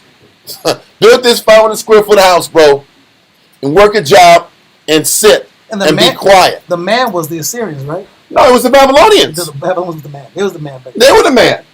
So keep going, God, verse 7. And seek the peace of the city. Then he says, after you sit back and build your house, pay your taxes. Oh, man. Pay your fare. Sit back here and be good boys and girls in the city. And do your job. And fit in. And make sure the city thrives. Make sure the city thrives. Read on. This is real. So listen, if he's telling us this to the Israelites that got sent to Babylon, what do you think he's telling us in America? Okay. Stop tripping about your apartment, your husband, your rib, your husband that doesn't care. But You know what not caring is somebody not being there at all. Get ready for that. If nothing is ever good enough. This is a reality that the Lord constantly shows us. I'm a king. I don't deserve this. I don't deserve what I'm going through. Read verse 7. God, verse 7. And seek the peace of the city, whither I have caused you to be carried away captive. You better sit back here and find a way to be peaceful to these people that are laughing at you and spitting in your face. You ever see that? You ever see a Game of Thrones? It was a shame. Shame. And they're throwing poop rockets and lettuce and tomatoes at you out, and you walking that walk of shame out, and they're clowning you, and you're a low-level citizen. It's not good. He said, listen, you're going to be a low-level citizen in Babylon. Eat that and be at peace with the city. And it says, seek the peace of the city. How can you, in your lowered state of servitude, contribute to the thriving of Babylon? Why? That's what he said. But don't we sit back, why you sit back and work to make the white man rich? Because you're in the white man's country, you idiot. That's why. Israel is so damn foolish. He's telling you that's part of your punishment. Read verse 7 again. God, verse 7. And seek the peace of the city, whither I have caused you to be carried away captives. And pray unto the Most High for it. And he said, you're a slave of this country, and you better pray that this country is on top. And that this country stays on top. You better pray that it prospers off of your backs. I don't think it's This is what humility is. This is what eliminating that spirit of covetousness. This is how you break it. He's showing you how to break the covetous in you. Jeremiah is giving you the step-by-step approach to sit back and eliminate those phony baloney expectations that ruin our spiritual life. Stop complaining about your boss. Be the best you can at your job because God got you there. Stop complaining about, you know, you ever see like certain people? You ever see Israel try to get by the book when they're working with their boss and they get fired? Yep. And other people go by the book and get technical and write things up and complain and they get okay? When we sit back here and get overly technical and we say this is not fair, this is not fair, that's not fair, that don't work for us. That backfires with us. the Jews. Because he's trying to say, listen, you got to sit back and humble down to your condition. I want to protest. Humble down to your condition that the Lord got you in. And then because we don't humble down, we're upset. We're depressed. We're sad. We're angry. We think we're being exploited, taken advantage of. That's you being covetous. Because we just don't learn how to be humble. We forgot the reason we got put in captivity was because we were all covetous. Remember? That was why they had to take that walk of embarrassment X amount of 100 miles in the first place. It's because we were covetous and didn't appreciate what we had then. Yeah, might have been So now he's like, you better learn to appreciate this broken condition in Babylon because you didn't appreciate what you had in Jerusalem. This is why he's explaining it this way. Read on. Now, and end of verse 7. For in the peace thereof shall ye have peace. Once you are at peace with your condition, you will have peace. If you accept your life as it is presently constructed, don't forget, he says you guys go to Babylon, have children, and have children's children. Guess what that means? You're going to die there. The generation that makes that walk be, you're out of there. And then babies that walk, that you carried up there, they might be too old to make it back too. And you got to accept that's going to be your life. Can we accept the conditions that the Lord has for us? They had to accept that they was going to die in a foreign country. We're mad because we don't have a rib. We're mad because our husband doesn't hang out with us at every damn freaking moment that we ask him for it. We're ready to throw it all away off that and go crazy. We don't get the littlest things we want. And the Most High is telling these people, listen, man, get your mind right. They just sent you in captivity. Uplift this country. And in how well you accept your conditions in your country, this new country, will determine how peaceful the rest of your life's going to be. Read on. Now in verse 8. For thus saith the Lord of hosts, the power of Israel, let not your prophets and your diviners that be in the midst of you deceive you, neither hearken to your dreams which ye cause to be dreamed. He says, don't listen. What he's saying is, don't listen to these frivolous thoughts that you're going to get out of your situation. Because that's what the dreamers are talking about. The dreamers are being like, don't worry about it. We're going to get out of this hell Babylon. You just hold on just real tight. Yeah. Just hold on. Don't trip. You're going to get through it. Isn't that the mind of us when we're in our battle? No, not right now. We always tell ourselves it's going to be for a short time. Don't even worry about it. We're going to get out of this real quick. That is not the type of thinking the Most High tries to teach us. He tries to teach us this. Accept your condition.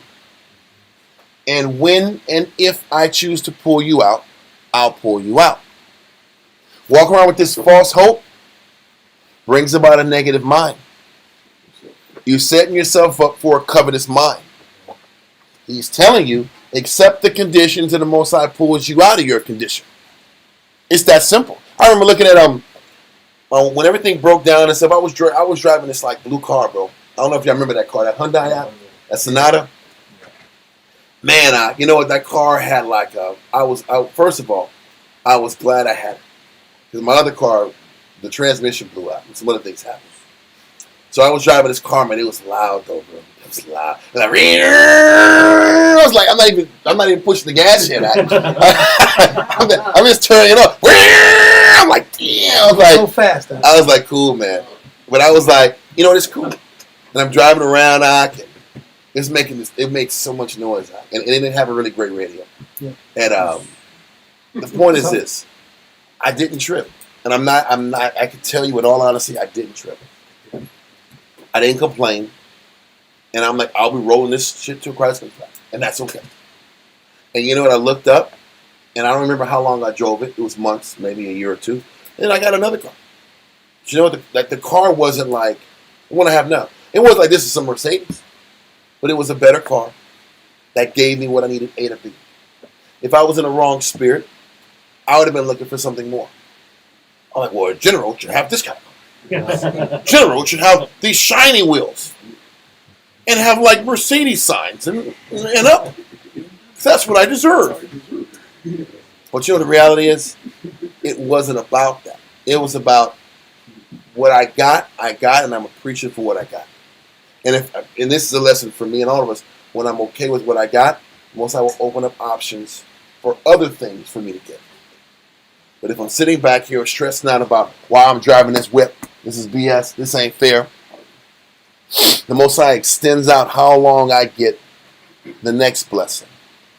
Or what I'll do is I will take matters into my own hands and break myself or put the camp in a compromising position to get that whip that I really want. Because that's what ends up happening when I just can't be cool with what the Most High got me at. This is a lesson for me and for each and every one of us. Can you be okay with the conditions that the Lord has got you in until He pulls you out of it? Because this is what Jeremiah is telling the people. Embrace and look at the bright side of your condition. You have a home. You have your family. You have your children. You know what? You're not going to die. Accept and appreciate the different set of circumstances the Most High has put me in. Too many times, we can't appreciate that. We're constantly hyper-focused on, yeah, but I got this and this and this, but I got this and this and this, but I don't have this. That is how we're wired to think. And that is the death of us. Let's continue. Verse 9. For they prophesied falsely unto you in my name. I have not sent them, saith the Lord. For thus saith the Lord, that after 70 years be accomplished at Babylon, I will visit you. He's like, after 7, you got to eat this 70 years, man. After 70 years is done, then I'm going to come back through. You got to wear this. Read on. And I will visit you and perform my good word toward you in causing you to return to this place. I will bring you back to Jerusalem. When he says you, is it you? No. It's Israel. No, it ain't. No, it's Israel. But it is sure to hell not the people that he's talking to. It might be reincarnated. They're dead, bro. They're done. But you see how the Most High is talking? Read verse 11. Verse 11. For I know the thoughts that I think towards you, saith the Most High, thoughts of peace and not of evil, to give you an expected end. People use this verse. I've said it before. This is what a lot of those Bible versey people use in like Walmarts and Targets. They use this verse, Jeremiah 29:11. But if you understand the context of this verse, he says, for I know the thoughts that I think towards you, thoughts of peace and not evil. Now, a carnal thinking person will say, damn, you got evil on your mind. You sent me to Babylon as a slave. Everything I built and accomplished in Jerusalem, I lost. Does that feel like thoughts of peace? Does it feel like it? No, it doesn't. That feels like I just get my whole life got turned upside down. And because of that, I have to learn to think like the Lord. Isn't that what we're supposed to do? I have to be able to sit back and not be consumed. I have to gloss over the obvious losses that come with the conditions the Most High puts us through. The Most High is teaching us. I can't be consumed with what I haven't been given, what the Most High doesn't seem fit for me to have, and I got to be consumed with the fact that he still has thoughts of peace towards me. But the issue is, his thoughts of peace doesn't line up with my ideas of peace. Because my ideas of peace, if I was during this time, would be back in my home Jerusalem, chilling and smiling and living my life. But his idea of peace is you're going to be uprooted because you sin. And you got to sit back here and serve your captives with a smile and embrace your condition. And because of it, I'm going to send you peace. So rejoice that I'm giving you peace. But he's saying, rejoice, that I'm giving you peace if you accept it as peace. Hold on. What was your question? I was thinking,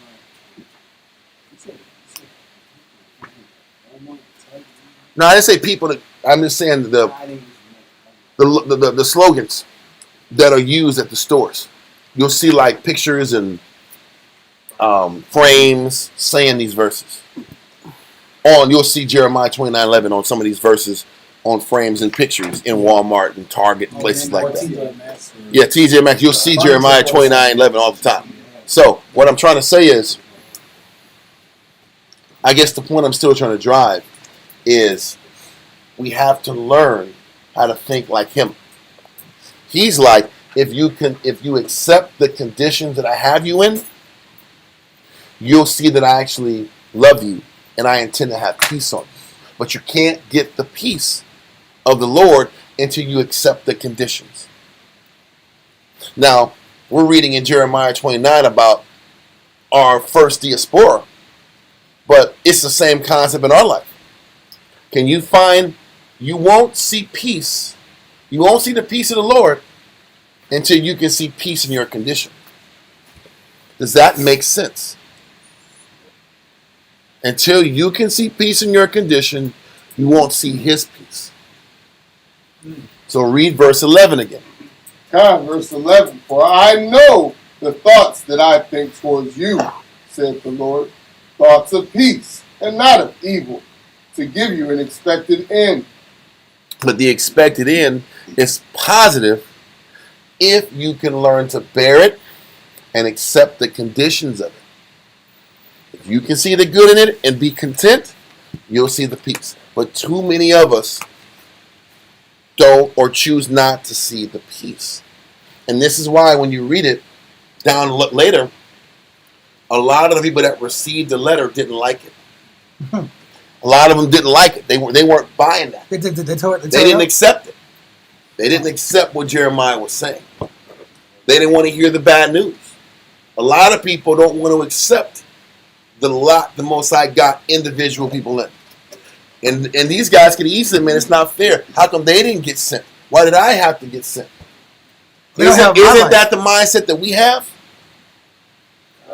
How come I had to go through this? I didn't see this person go through it. Why did I have to suffer this? Why did I have to lose this? Why wasn't my father in the picture? Why wasn't my mother in the picture? Why did my life go the way it went? When you sit back and get to the core of people, this is why people are unhappy with their condition. In general. Because I don't see this person, that person didn't have to suffer what I suffered. That person lived in a stable condition. I didn't get the chance to live in a stable condition. This is what they're going through. Those guys were wicked than me, and they had it better. Why am I in a foreign country suffering? Hell, Jeremiah even said I was a good fig in comparison to the bad figs. Why did I have to lose what I lost? I lost my property. I lost everything I had. The bad figs hit the property, quote unquote. Yeah, they took it, they housed it. And I'm losing it. But this is the complaint we all have. People are like, well, I can't really counsel you about this situation because you haven't suffered what I suffered. I've heard that too before.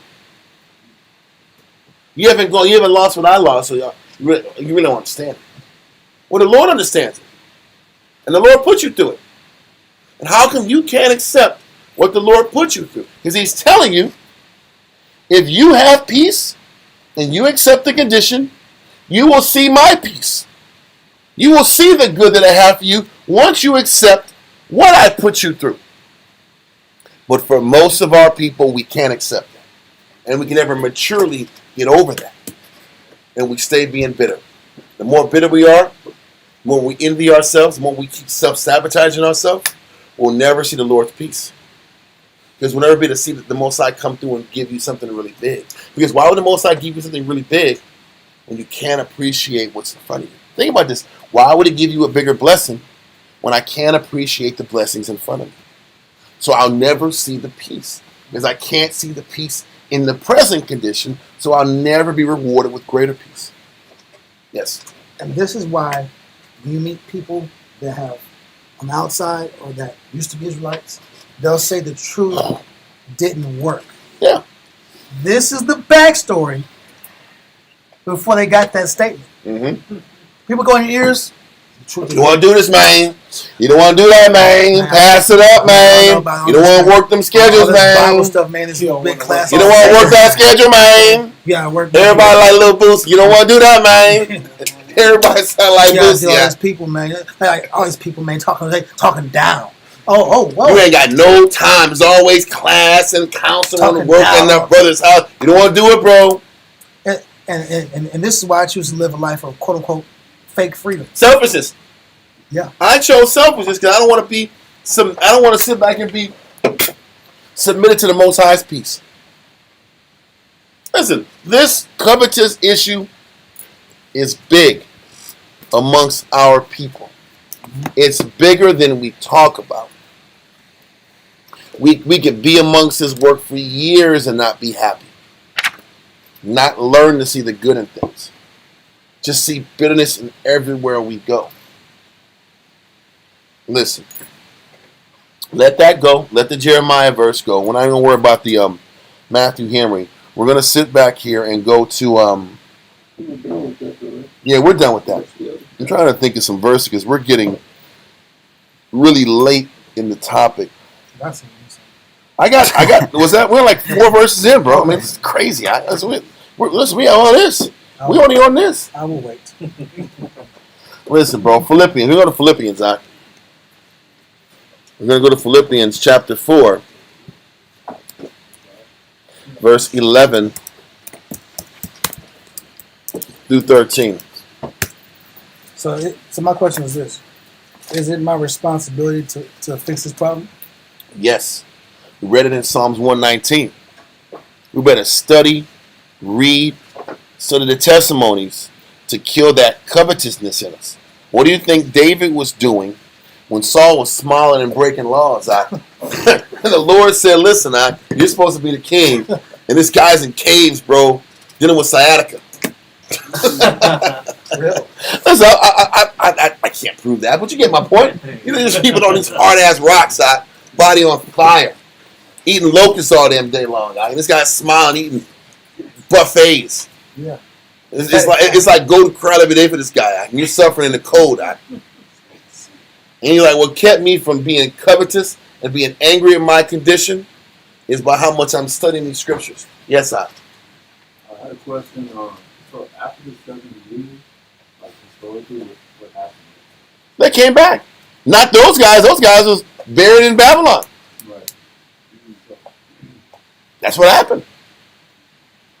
So whether they sat back here and looked at it with a positive light or not, determined their salvation. Or determine what how their next stint in their rotation in life was going to be.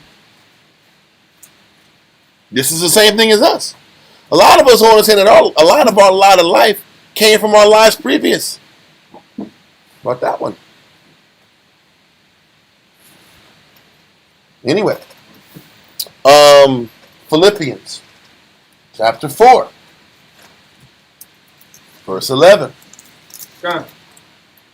Philippians chapter 4 and verse 11.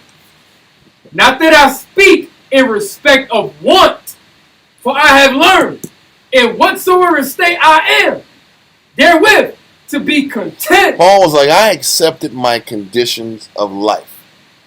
Don't forget, Paul was a what before he got blinded in Damascus? He was a Pharisee, and he was a tent maker. So he was a pretty successful businessman. He had money.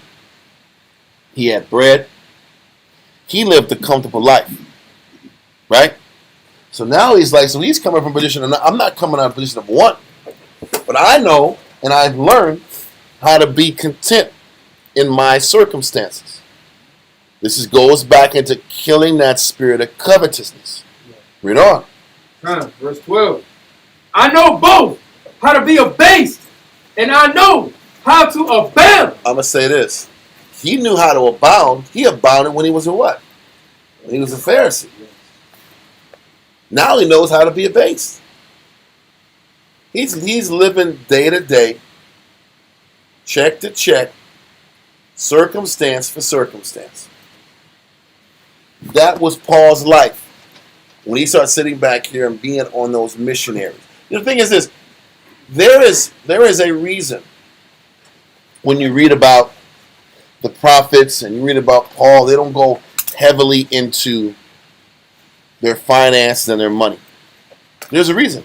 Because if you would know exactly how Paul was eating and getting his bills paid, you'd be like, I don't know if I want to do this now. I don't know if I want to do this Paul thing. Because a lot of people sit back here and say, man, there's no way anybody could have prepared me for what I was about to go into when I said I'm going to do this Israelite thing. Am I right or wrong? People say, you got to serve the Lord. These scriptures are fire. These classes are potent. There is brotherhood here. I can see that there's love, but you really can't quantify what this life really means and the losses you got to go through and the commitments you got to go to until you live it. And the Most High does it that way also. But this is where that covetous spirit comes in. You tell us that if I would have known what I had to lose coming in, I wouldn't have did it. People be thinking that. People think that all the time. If I would sit back here and known all this crap I would have had to suffer, I would have reconsidered living this life. I would have probably chose a different path. So this is why the Most High don't give you all this, but he gives you little hints. Like you got like Elisha. Elisha was sitting back here. No, it was Elisha or Elijah. I think it was Elijah. That was his his whole life. He was wearing goat skin, bro. Wasn't there, Elisha? No, Elijah. Yeah, it was Elijah. Then it ended up being John the Baptist. Yeah. And I think he was camel skin. Yeah. So one was goats and one was camels. Have y'all ever like put burlap sack against your skin? A burlap sack. Yeah. A potato sack? Like a potato sack. You ever like touched it? Oh, that's the worst. Potato race. Listen, can you imagine wearing that all day long? That's not fun. And it's hard. Yeah. Like I said, this is what Constant irritation. This is what wearing the camel skin and the goat skin was. And it was a way to show that these prophets' life was about constant irritation. And if the prophet's life was about constant irritation, then these prophets had to learn to accept a life of constant irritation. Then you sit back here and look at, say, for instance, a guy like Samuel. What was Samuel's life based upon? 360 days a year. What was he doing? Going to the temple. No, it was not. No, he was going to all the different jurisdictions, Israelite jurisdictions. Yes, Samuel was going to all the 12 tribes, all the different cities amongst all the 12 tribes, and he made rotations twice a year to all the cities in the state of the Union. And Samuel had a wife. So what do you think Samuel's wife was complaining about? Not enough time. You're never home and you're always with the brothers. How come you're always with the brothers? Did she have the damn choice to leave her man because he was always with the brothers? Nope. No, she didn't. Was you gonna complain about? Oh yeah, I always come last. You do come last because a man that has to serve the Lord, you're not going to get this time that you're expecting. You got to do your work, and you got to sit back here and you got to do your counseling and your bonding and your brotherhood building. But you're not going to learn that. You're not going to learn all that up front. You're just going to hear, oh, this guy, he likes me, he's cute, he listens. You're going to get that. And then all of a sudden you start realizing there's a lot more to it than this. Then you got to make a choice. Am I going to accept this life that the scripture tells me I should? Or am I going to run thinking I got better options out in the world? Because when you do that, you're going to realize what he gives you is worse than what you got. That's the lesson. So, once again, verse 11 from the top. Philippians chapter 4, verse 11. Not that I speak in respect of want, for I have learned in whatsoever state I am, therewith to be content. It was important to learn to be content about the conditions that you were going through in your life. Read on. Verse 12.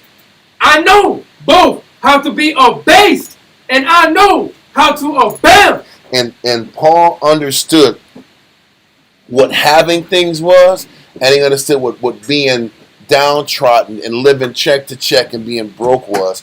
And Paul was like, regardless of the condition the Lord puts me in, it's our job to learn to be content based on the different conditions we're going through. Can you learn to? Can you be humble enough to start fixing and changing how you look at things? Based on how hard you work to look at things in a better light determines how much the Most High is going to be there for you. Read on. Everywhere and in all things I am instructed both to be full and to be hungry. Yep. Both to abound and to suffer need. What he's saying is when there's periods of time when you get what you want, can you really value and appreciate those situations, knowing that later on you might not get that? Is that abounding? Yes, or just when things are going the way you want to in your life, or you're getting the thing that you want in your life. Can you appreciate it? Because it's not always going to be there. Mm-hmm. How many times we get something we want, and if we don't get what we want at the rate we want it, then we're angry. Then we're pissed. Then we start throwing fits and acting with attitude because I expect it to be this way all the time. I expect this type of attention. I expect this type of love. I expect this kind of help. And because I get so used to a certain way, I can't handle when it's not that way. This is what Paul is saying. Can I be okay when things are in my favor or when it's not in my favor? When I get time, when I don't get time. When I get what I want, when I don't get what I want. Can I accept it? Can I accept the whole thing? Yes. Same thing with parents have when they say about their kids being young. They say you better appreciate them like they're good. Well, that and then also the reality is this. You know what? Can you appreciate the parents you got? I sit back and see young people always complaining about what their parents didn't do. You're lucky you had what you had. People sit back here and complain about what they didn't have in their parents, and they never just learn how to appreciate what the parents did do for them. There's a lot of people in orphanages that didn't get what you got, and they will say, "Man, I would have took what you got over what I got any day of the damn week." I don't care what parent you had. None of them was perfect, and they did the best they could with what they knew. And the best they could, based off what they knew and their mastery over their own spirit. Both. And you know what? A lot of people that are parents haven't mastered their spirit. Hell, have you mastered yours? And it's time you've been having kids. You surely are having kids. You didn't master you. But you want to be mad about what your parents didn't do and didn't master themselves? We walk around here so ungrateful. And you wonder why the Most High constantly stifles us from the things we want. Because we're so unappreciative. What we have is never enough. Read on. Con. You wanted 13. Verse 13. Con. Philippians chapter 4 and verse 13. I can do all things through Christ, which strengtheneth me. I can do all things. I can handle all adversities. I can get through everything that I go through as long as I have an appreciation and I'm content with whatever condition the Most High puts me in. We're going to let that go and go to Mark chapter 7, verse 18 through 23.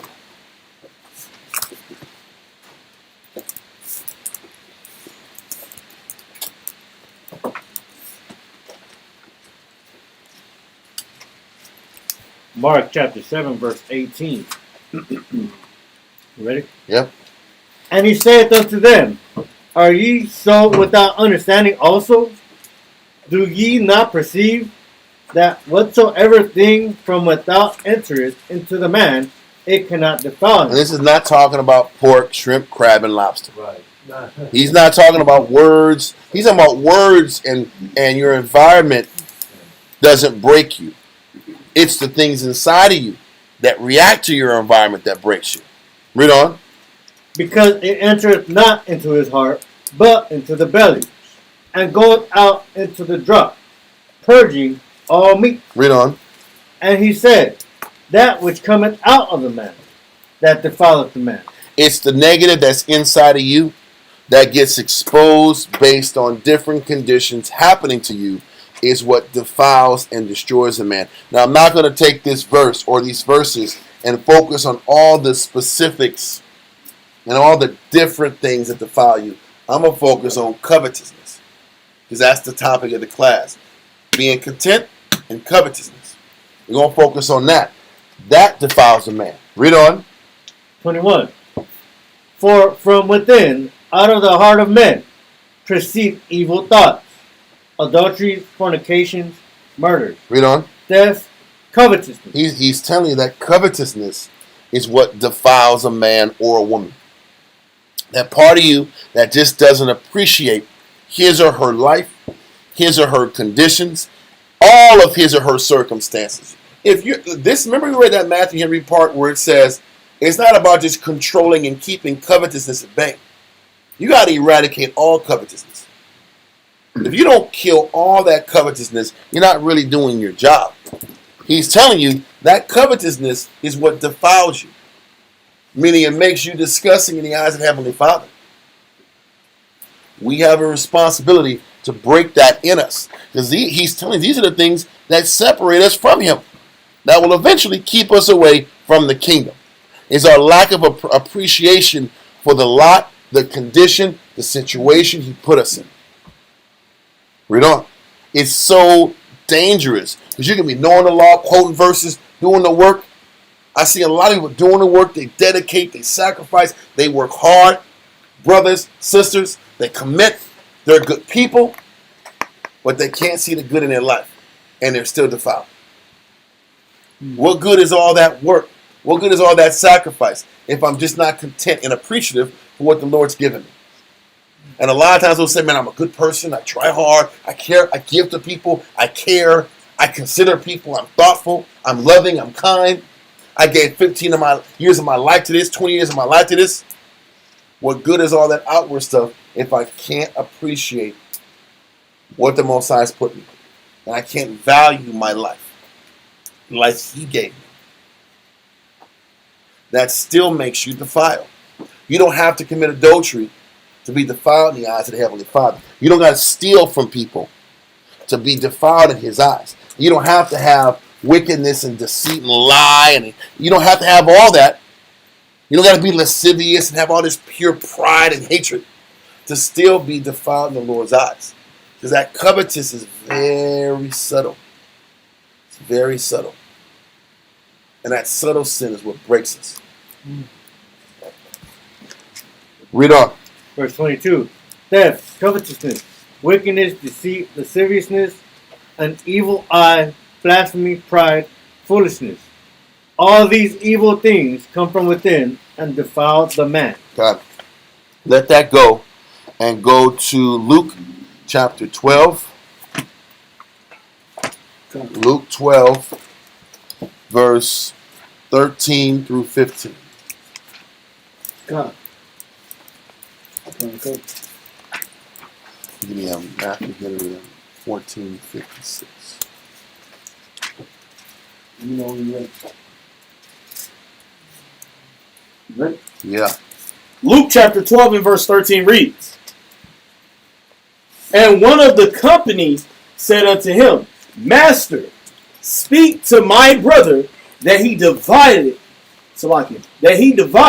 the inheritance with me. So there was one cat that was sitting back here that was concerned that either he was going to get shafted out of this inheritance deal or he felt he was entitled to more inheritance than he got. Regardless if he felt he was getting shafted or he was trying to just take more because he felt he was entitled to it, he came into approaching Christ the completely wrong way. Instead of asking Christ, hey, what do I got to do to get to the kingdom? What do I got to do to get closer to serve you? He's sitting back here and using Christ's authority so he can justify getting his pockets lined up with more bread. This is the spirit he's doing it in. Read verse 13 again. Come. Luke chapter 12, verse 13 reads, And one of the company said unto him, Master, speak to my brother, that he divide the inheritance with me. And he said unto him, Man. He's like, man, what are you asking me? Read on. Man, who made me a judge or a divider over you? Who you want somebody to make me just do the paperwork guy now? I gotta be the damn tax collector, the tax assessor. I gotta be a lawyer now? Why are you getting me up about carnal things like this? Read on. Verse 15.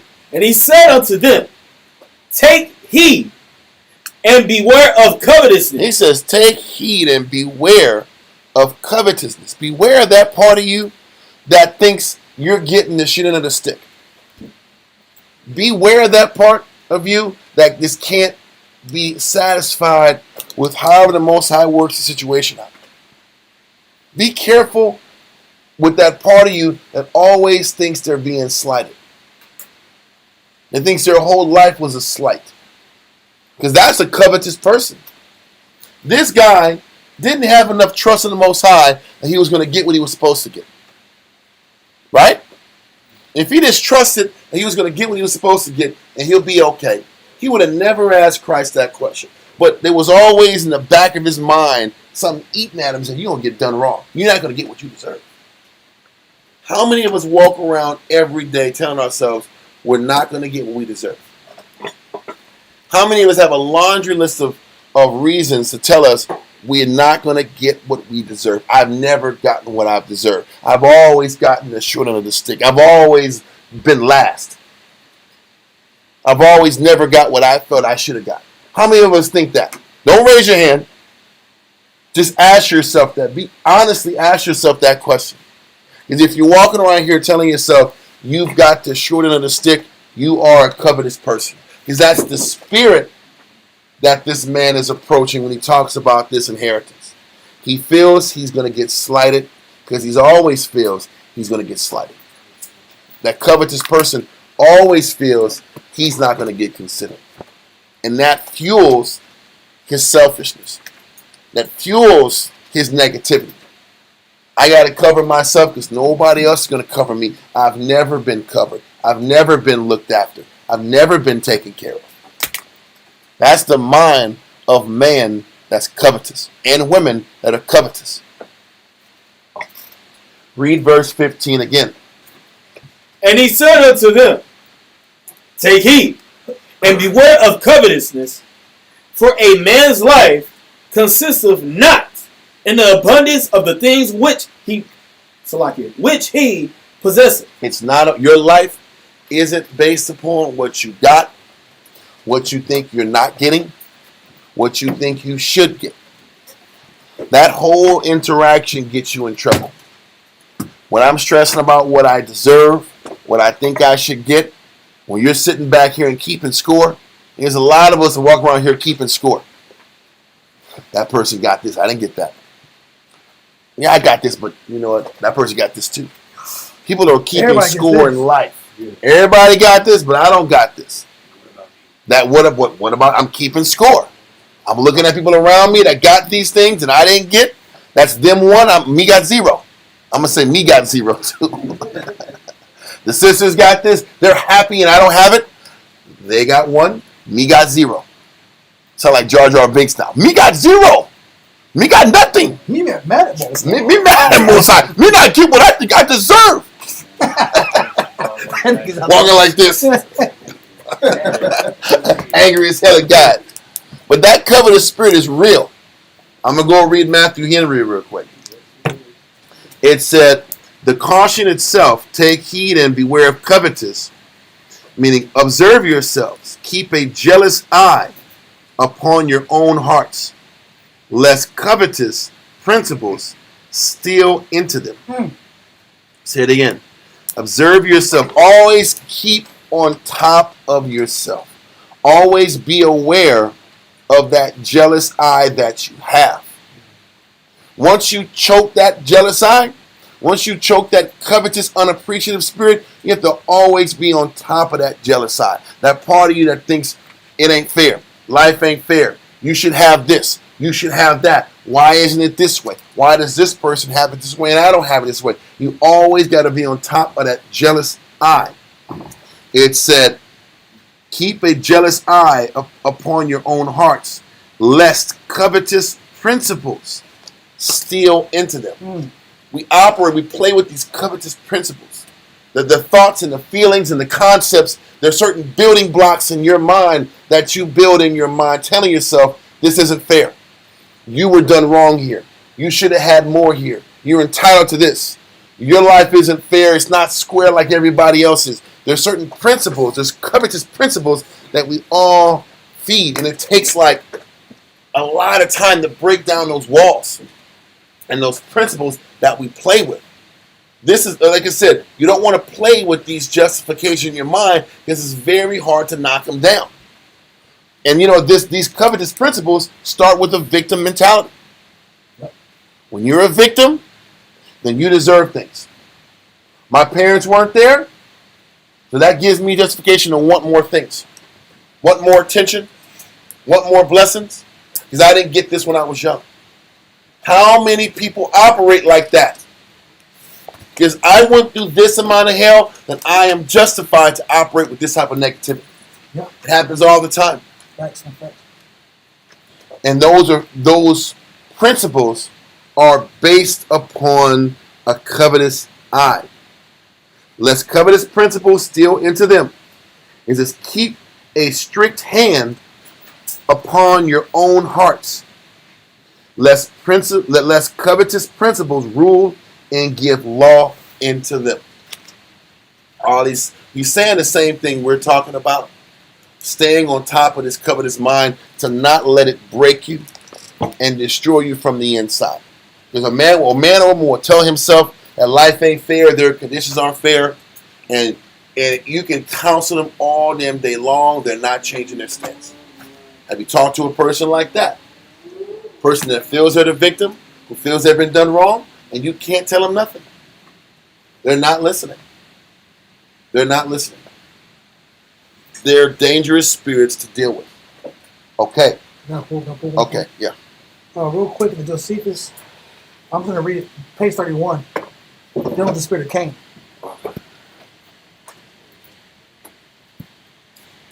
Josephus, book what? Book 1, chapter 2. Paragraph?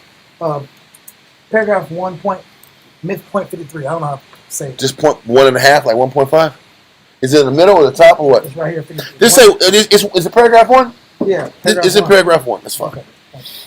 I'm gonna pull Josephus 2 off tonight. I'm like, what the hell is this? It's a page, huh? But it's right here. It said, but Cain was not only very wicked in other respects, but was wholly intent upon getting. Because you were going into showing us counterexamples instead of counter that spirit. Yeah. You were showing us Joseph, Isaiah, Jeremiah, great men that countered that spirit of covetousness. Yes. And you said it's very important to identify what spirit we're dealing with. So now we're identifying the character that ruled, that this is the main principle of this character. It says, but Cain was not only very wicked in other respects, but was wholly intent upon getting. And he first contrived to plow the ground. So he worked. Yep. He slew his brother on the occasion following. They had resolved to sacrifice to the Most High. So he chose to serve the Most High. Yep. Now Cain brought the fruits of the earth and his husbandry. But Abel brought milk and the first fruits of his flocks. But the Most High was more delighted with the latter oblation. He was more delighted With in the giving of Abel versus the work and sacrifice of Cain. But they both chose to serve the Father. When he was honored with what naturally grew of its own accord, then he was that which was the invention of a covetous man. Mm-hmm. So one man with what naturally the Most High gave him by nature, and what naturally the Most High gave him and what grew by nature, and the other man was based on forcing his will. But what was the motive of the force of his will? His motive didn't come from love, didn't come from righteousness. His motor or his passion or his fire, his fight, his desire came from his covetousness. One was motivated from righteousness, and the other was motivated by covetousness. So it wasn't about the outward sacrifice, it was what motivated your sacrifice. What motivates you to do what you do every day? Is it covetousness, or is it just for righteousness' sake? Right? And gotten by forcing the ground. Whence it was that Cain was very angry, that Abel was preferred by the Most High before him. And this is why we think in that comparative mindset. We're angry that other people may be getting honored or they have different situations. That's just a sign that my motives and my works are coming from a covetous place. Right? And he slew his brother and hid his body, thinking to escape discovery. But the Most High, knowing what he had done, came to Cain and asked him what had become of his brother, because he had not seen him many days. But for us, we'll just have bad relationships with people that we envy. We'll have bad connections with people we think they're doing better than us. We'll have inferior communication and connection with people that make us feel quote unquote crunchy because they're being honored and I'm not. But that relationship is diminishing because of your personal covetousness, not because the Father's unfair. The relationships around you are degraded and breaking down because my covetous nature, I can't have a pure connection with you. I keep thinking about, why is this person blessed? Why is this person winning? Why is this person at peace? Or why they look happy? I don't look happy. He has the same paycheck you got. Not the same car, but same set of wheels, same, I guess, financial strata. Nobody's whipping Mercedes here, bro. There's no Mercedes. There's no hot cars. Nobody's driving what do you call those damn those fast hot rods, like you know. Nobody's Maserati and Bugatti out here. Yeah, nobody's over here. Yeah. So what it shows is that if Hellcats, no Hellcats here.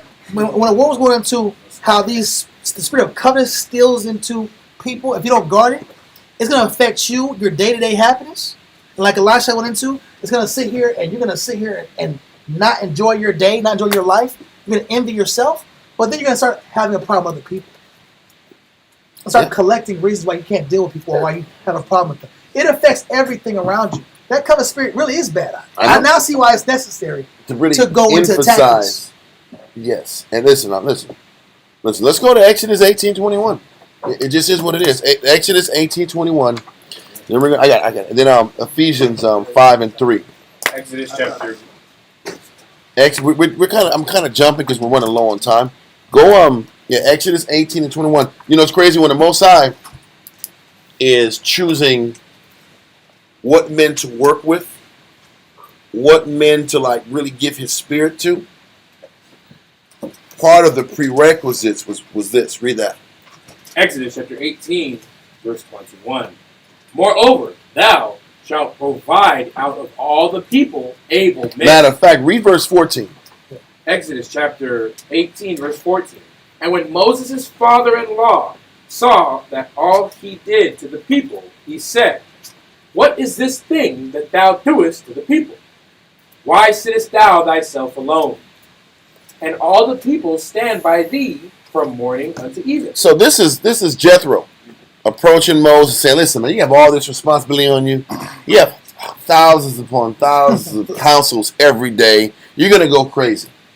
There's no way you're going to be able to deal with this level of pressure and expect to sustain yourself till we get to this promised land. So why don't you go ahead and pick men who can be responsible for other men, who can sit back and lighten the load, at least on basic issues. The issues they can't solve, they can bring it up the chain of command. There's officers of 10s, 50s, 100s, so forth and so on.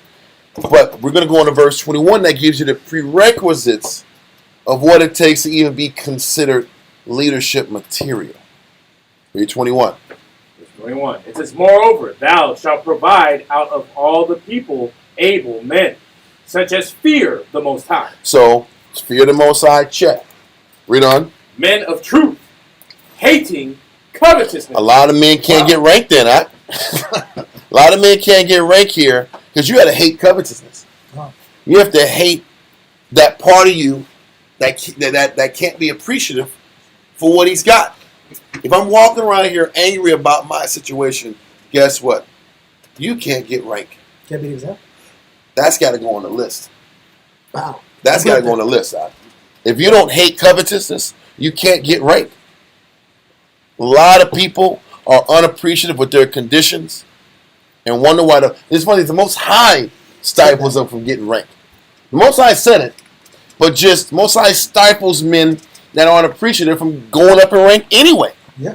That's why they keep losing rank, or they just can't get rank, or they can't get over the top because they don't appreciate the condition that they're in. And this is scriptural. If a man is always unappreciative but can't see the good in his life, you can't be in a position of leadership. You got to get passed up. Because you make those crazy speeches. You know, You'll make bad decisions. You're susceptible to bribery. Yep.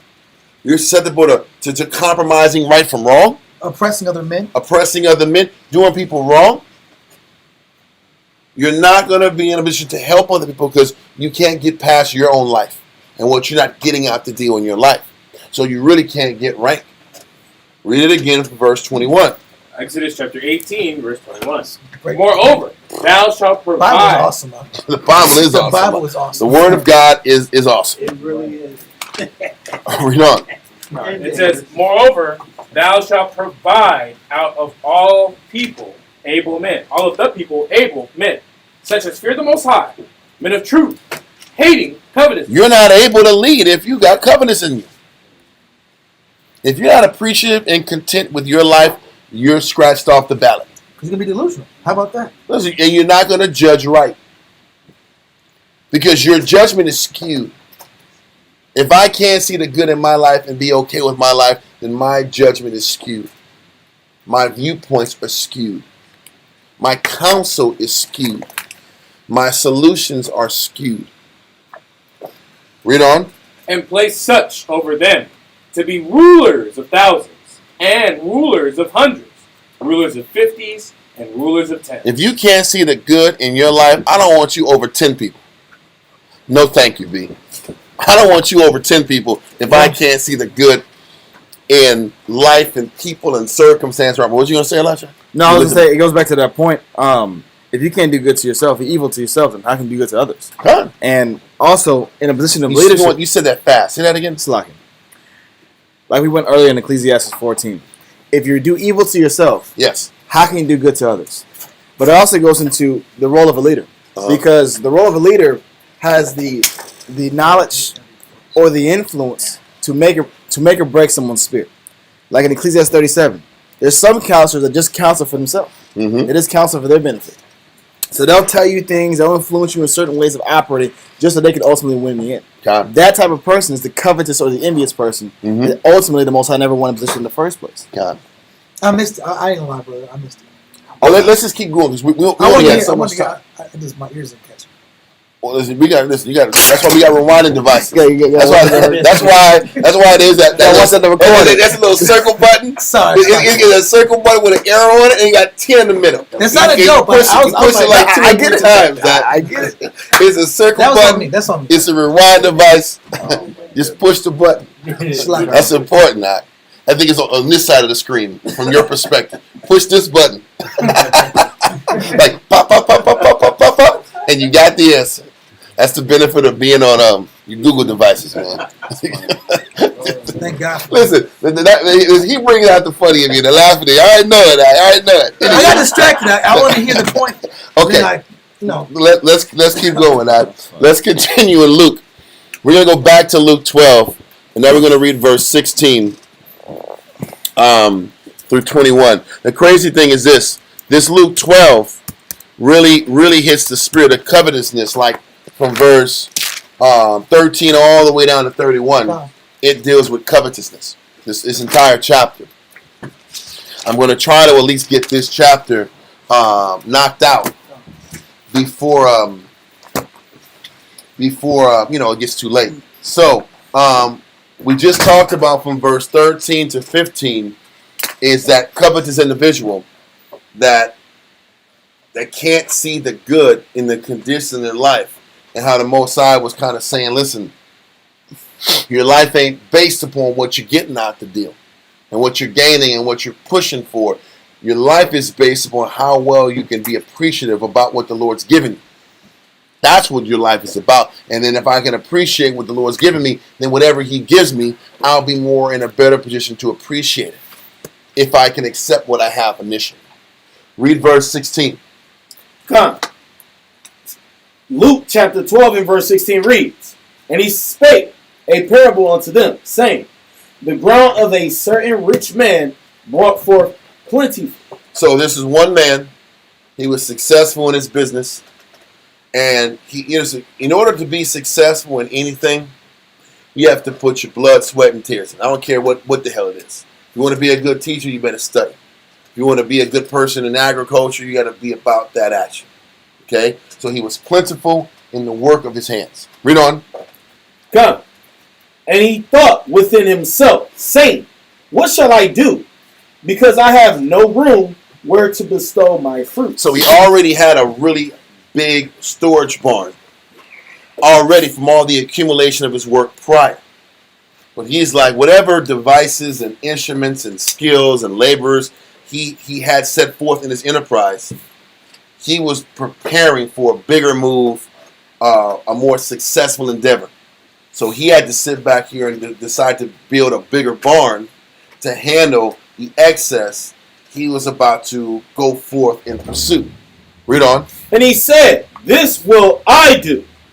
I will pull down my barns and build greater, and there will I bestow all my fruits and my goods. And I will say to my soul, So, thou hast much goods laid up for many years. Take thine ease, eat, drink, and be merry. This is for us, for all of us who want to put all of our eggs in whatever pursuits we got going on in our life. It doesn't take your mind out of this barn and make it a bigger ass barn. It ain't about that. What it is a lot of us are so hell-bent on finding comfort and peace down the line that they work and dedicate their whole life so they can be comfortable down the line. A lot of our people work to be comfortable later. And we give our mind to sit back and give whatever extended expenses, and we commit this so later on I don't got to think about work. I can relax and enjoy the fruits of my labor. Right? Let's continue. Come, verse 20. But the Most High said unto him, Thou fool! Stop. The reason that the person is a fool is because the reason that they work so hard for down the line is for that contentment of mind. I want to feel good about my accomplishments. I don't want to have to stress. I don't want to have to depend on nobody. I don't want to have faith. I don't want to have to trust the Lord or trust anybody. So if I sit back and max myself out here, I don't got to stress down the line. And a lot of us think that way. And a lot of us stress out until we can be in a controlled environment and have enough controlled, tangible things around us to make us feel good about our condition. How many of us are like that? I'm not happy that I have this in my hand. I got to have this in my hand to find peace of mind. Most of us are. But this is how the Most High deals with a mind like that. It's still the spirit of covetousness. It's still the spirit of a mind who's just not content with operating on a daily basis, serving the Heavenly Father. For those of us who want to plan and plan and plan and plan and be comfortable and micromanage everything, this is for you. Read on. Come. But the Most High said unto him, Thou fool, this night thy soul shall be required of thee. Then whose shall those things be? So I got to sit here and be the manipulating and the control of my destiny. Mm-hmm. But then in doing that, the Most High is going to take your life tonight. So what good was all that work for? And while we worked, or that person worked for comfort, what work did you put into serving the Heavenly Father? Because this is that what's the word I'm trying to use? Dynamic, but it's like a rabbit hole that we go into. What you gonna say? I was gonna say paradox. Paradox, rabbit hole. What ends up happening is we're trying to chase what we want. All that little that rat in a little. You can say that it's the hamster in the wheel. Yeah, it would never get to that and all that energy you're putting into getting your number or your comfortable place or something that's going to make you feel good about your accomplishments. When you get to that point is when he's going to let you go. You'll die. Or something will be averted. This happens to us all of the time. We sit back here and we work and we stress and we push and we give our mind to all the wrong things. And then what do you really have to show for all that effort when everything is said and done? This is how the Most High breaks us and keeps us humble. It reminds me of a story about a customer we came across a couple years ago. And his brother was bragging about how he had $1 million in his bank account. Oh. And he was a former FBI agent, and he was big time, and it was great and dandy. Yeah, and he said, one day I got a call and my son was sick, and they cost me $999 to get him out the hospital. Wait, stop. $999,000? No, $999,000. That's why you going fast. Listen, stop. We're gonna repeat this story. We're gonna rewind it out like we in the old '90s, the old '90s clubs. We gotta rewind that out. Please tell that story again in slow motion. There's a reason we only got like 5 verses today, because sometimes it's about slowing things down for the message out. This isn't a made-up story. It's a real-life story. No, my Walter can attest. He was there. But this brother, he was explaining us all his achievements. It's the same guy. He was the chief police officer. Actually, I can't say that. You can look him up. Don't do that. Reconsider. He was the chief police officer of a certain famous Netflix TV show. Okay, cool. So he proved it to us, showed us an email, congratulating him for helping on the film and all that. So we knew this guy was legit. And he was explaining how he did FBI and all these things. He had $1 million. He had the fine women, the fine models. He was living his best life. Of course. He prided himself on the fact that he was at this level. He also said Sandra Bullock lived like a couple of blocks down. He lived in a big time house with big time names next to him. Well, what happened was his only son, got extremely sick, and he was in the hospital for a very long time. And he didn't have insurance. He had the money to cover for it. So why get insurance? So then you got some Medicaid or something. You got something. The problem is you better prepare. With his particular tax bracket, that insurance is gonna be. I know. I'm being stupid, man. Well, yeah, but he got the bad news. He got the receipt from the hospital. It was $999,000 to get him saved. And he said, "You know what? I would give anything to save my son, but I had to start from square zero. He lost his girlfriend. He lost his house. I thought she loved him. She didn't love him man. At that number, he had to start over. She was an IG model. Yeah, she was an IG model. Lost his girlfriend, lost his house, lost his business. He had to restart his business from scratch. Had to move from his. I don't know where. Well, I can't say where he was at. He had to move from where he was at, and to come back. Now he's living in a humble San Antonio house. Now, that's what resonated with me, because I'm like, man, it doesn't matter if you're the extremely wealthy or the extremely poor. Wow. If you got pride, the Most High will bring you on equal playing field. But not just that, we can't like build on material things like hurt. Well, because the thing that's the issue. It's okay based on like surviving. So we're living in the earth. We need lights. We need to live. It's necessities. But the best thing is develop on your spiritual building, like the Noah Ark. Yeah, and like what you were saying earlier about what your motivation is behind the things you do. And Most High knows where your heart is at. He knows where your motivation is at.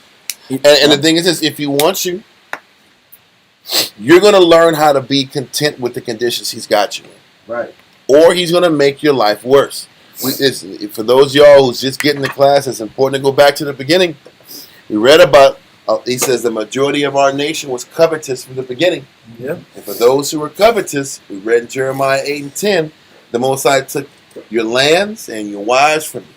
Because obviously these covetous men weren't happy with their wives. They weren't happy with their conditions. They weren't happy with their job. They weren't happy with their situation. And for those of y'all who aren't happy with where you're at and what the Most High's got you going through, He will take what you got. And when people will mask covetousness with the word ambitious. I'm just ambitious. I just have goals. I have things that I feel like I can acquire if I work hard enough. I tried to pull that class or that concept last week at the end of class on Monday when the Most High said that the Most High was against the pride of life. Okay.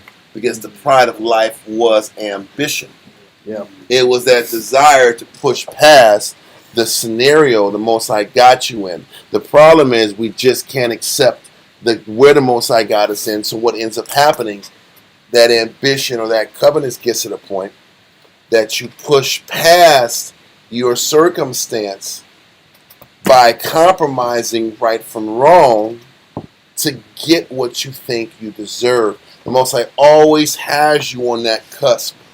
Are you going to be okay with where you're at now, serving the Most High, pleasing Him? Or you're so obsessed about what you don't have, you're willing to cross those tracks and cross that line to get what you want and compromise right from wrong to get what you think you deserve. And when you do that, you're out of pocket with the Most High, and the Most High knocks you down a couple pegs anyway. And that pursuit that you go on attack, it's just like we're reading in Luke 12, that, all that work and that saving up and that committing, you're going to get there, you're going to get to the finish line, and they'll pull you away anyway. That's the scary thing about when you try to push past the boundaries the Most High already has set up for us. When you think about the Most High's grace, the Most High has graced us with the life that we're living. How come we're not content with the life He gave us? How come we're not content with serving Him at the conditions that we're at? Too many of us are not satisfied with what the Lord has given us, the conditions of life that we're living, and we want more. And that more comes with the cost. We don't understand is that more comes with the cost of your spirit.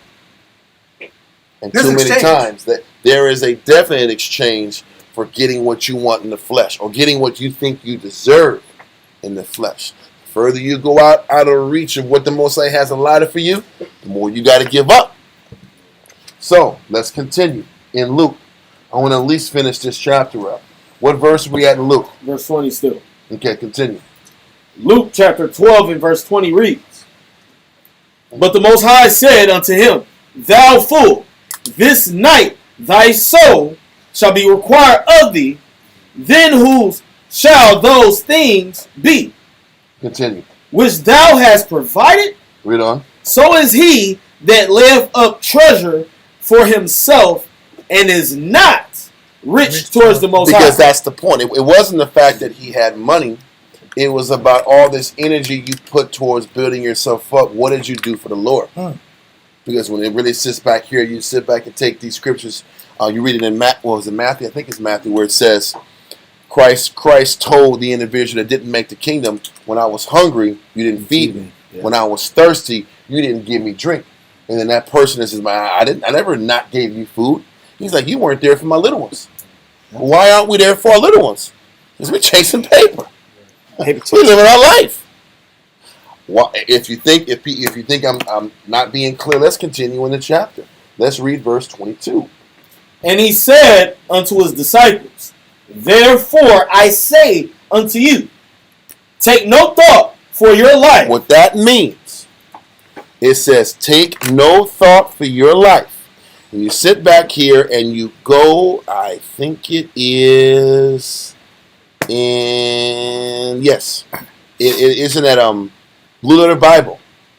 When it says take no thought for your life, it means to seek to promote one's interest. So it says, when you take that concept in the verse 22, therefore I say unto you, take no thought for your life, it's really saying, don't take the time to promote your own personal interest over the will and interest of the Heavenly Father. Because this is where that covetousness kicks in. Why am I not content with giving the Lord what's His? Why am my self-interest always getting in the way? This is that dilemma and that balancing act the Most High is always looking at us on. In my pursuit of my own interest, what am I giving to my people? What am I giving to His children? I can't get so caught up in pursuing my interest that I neglect the people that I'm chosen to work with and serve. That's that challenge the Most High got us all in. So read verse 22 again. And he said unto his disciples, therefore I say unto you, take no thought for your life, what ye shall eat, neither for the body, what ye shall put on. Stop. This verse, this concept is what Paul was talking about when you go to Philippians chapter 4 and verse 4. Hold this because we're going back here, but this is the same thing Paul said in Philippians 4 and 4. A lot of times when you're reading in the Gospels, Paul is pulling concepts from Christ and just repeating it when you go down and later on in his books. Philippians 4 and 4. Philippians chapter 4, verse 4. Rejoice in the Most High always. Meaning he's saying always be happy and appreciative for the Lord. Your condition, your situation, your circumstance, the air you got in your lungs, the condition in life you got. Read on. And again I say, rejoice. Let your moderation. He's letting you know, be happy. And not walk around here gloomy and unhappy and sad and dejected.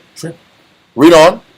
Let your moderation be known unto all men. Meaning, even in the fact that I'm living a moderate life, I'm not about gaining a lot, can I rejoice in my moderation?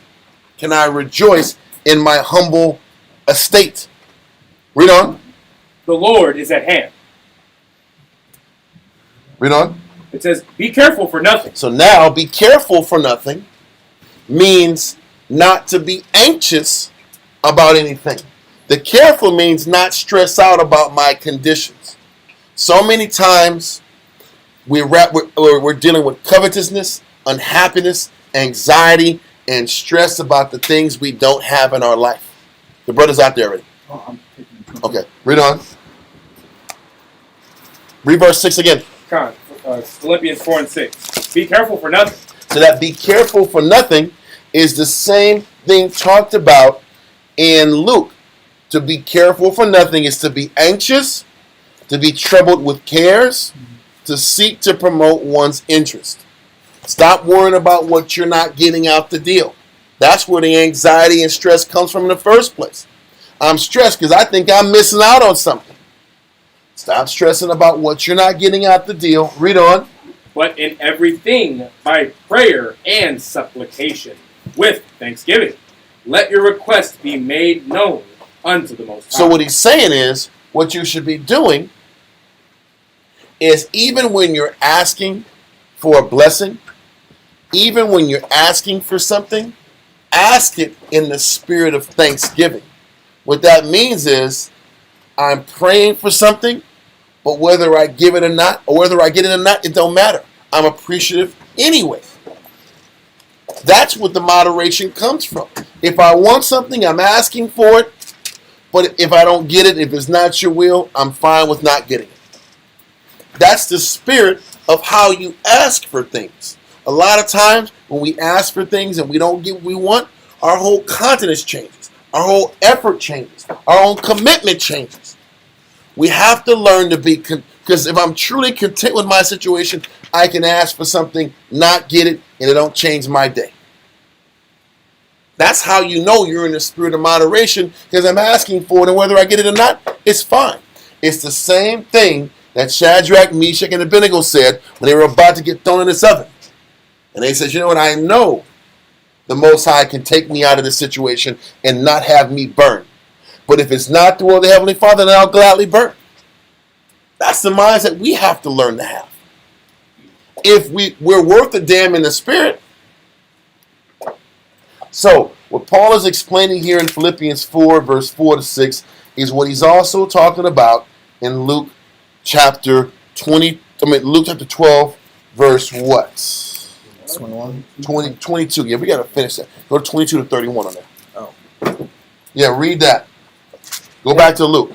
Luke chapter 12, verse 22 reads, Yep. And he said unto his disciples, therefore I say unto you, take no thought for your life, what ye shall eat, neither for the body, what ye shall put on. So once again, stop worrying about your personal interest.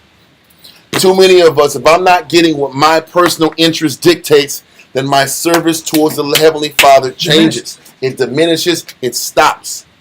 He says, stop worrying about what you think you're lacking out the deal. That's what this means. Read on. No, we'll keep this going. The life is more than meat. Your life and your service towards the Most High is what the Most High is looking at. Stop worrying about your lack of meat. Stop worrying about what you think you're not getting out the deal. Too many of us are concerned with the losses and not concerned with the service. And he's trying to tell you, if we learn how to commit our attitude and our service, we need to learn how to have faith that the other things will get sorted out when they get sorted out. Read on. Come. And the body is more than raiment. It's more about your spirit and the works you do for me than what you're getting, than your clothes, your car, your ancillary things. Read on. Consider the ravens, for they neither sow nor reap, which neither have storehouse nor barn, and the Most High feedeth them. How much more are ye better than the fowl? So like, if the Most High is feeding these damn birds, there's no crisis of birds starving in the streets.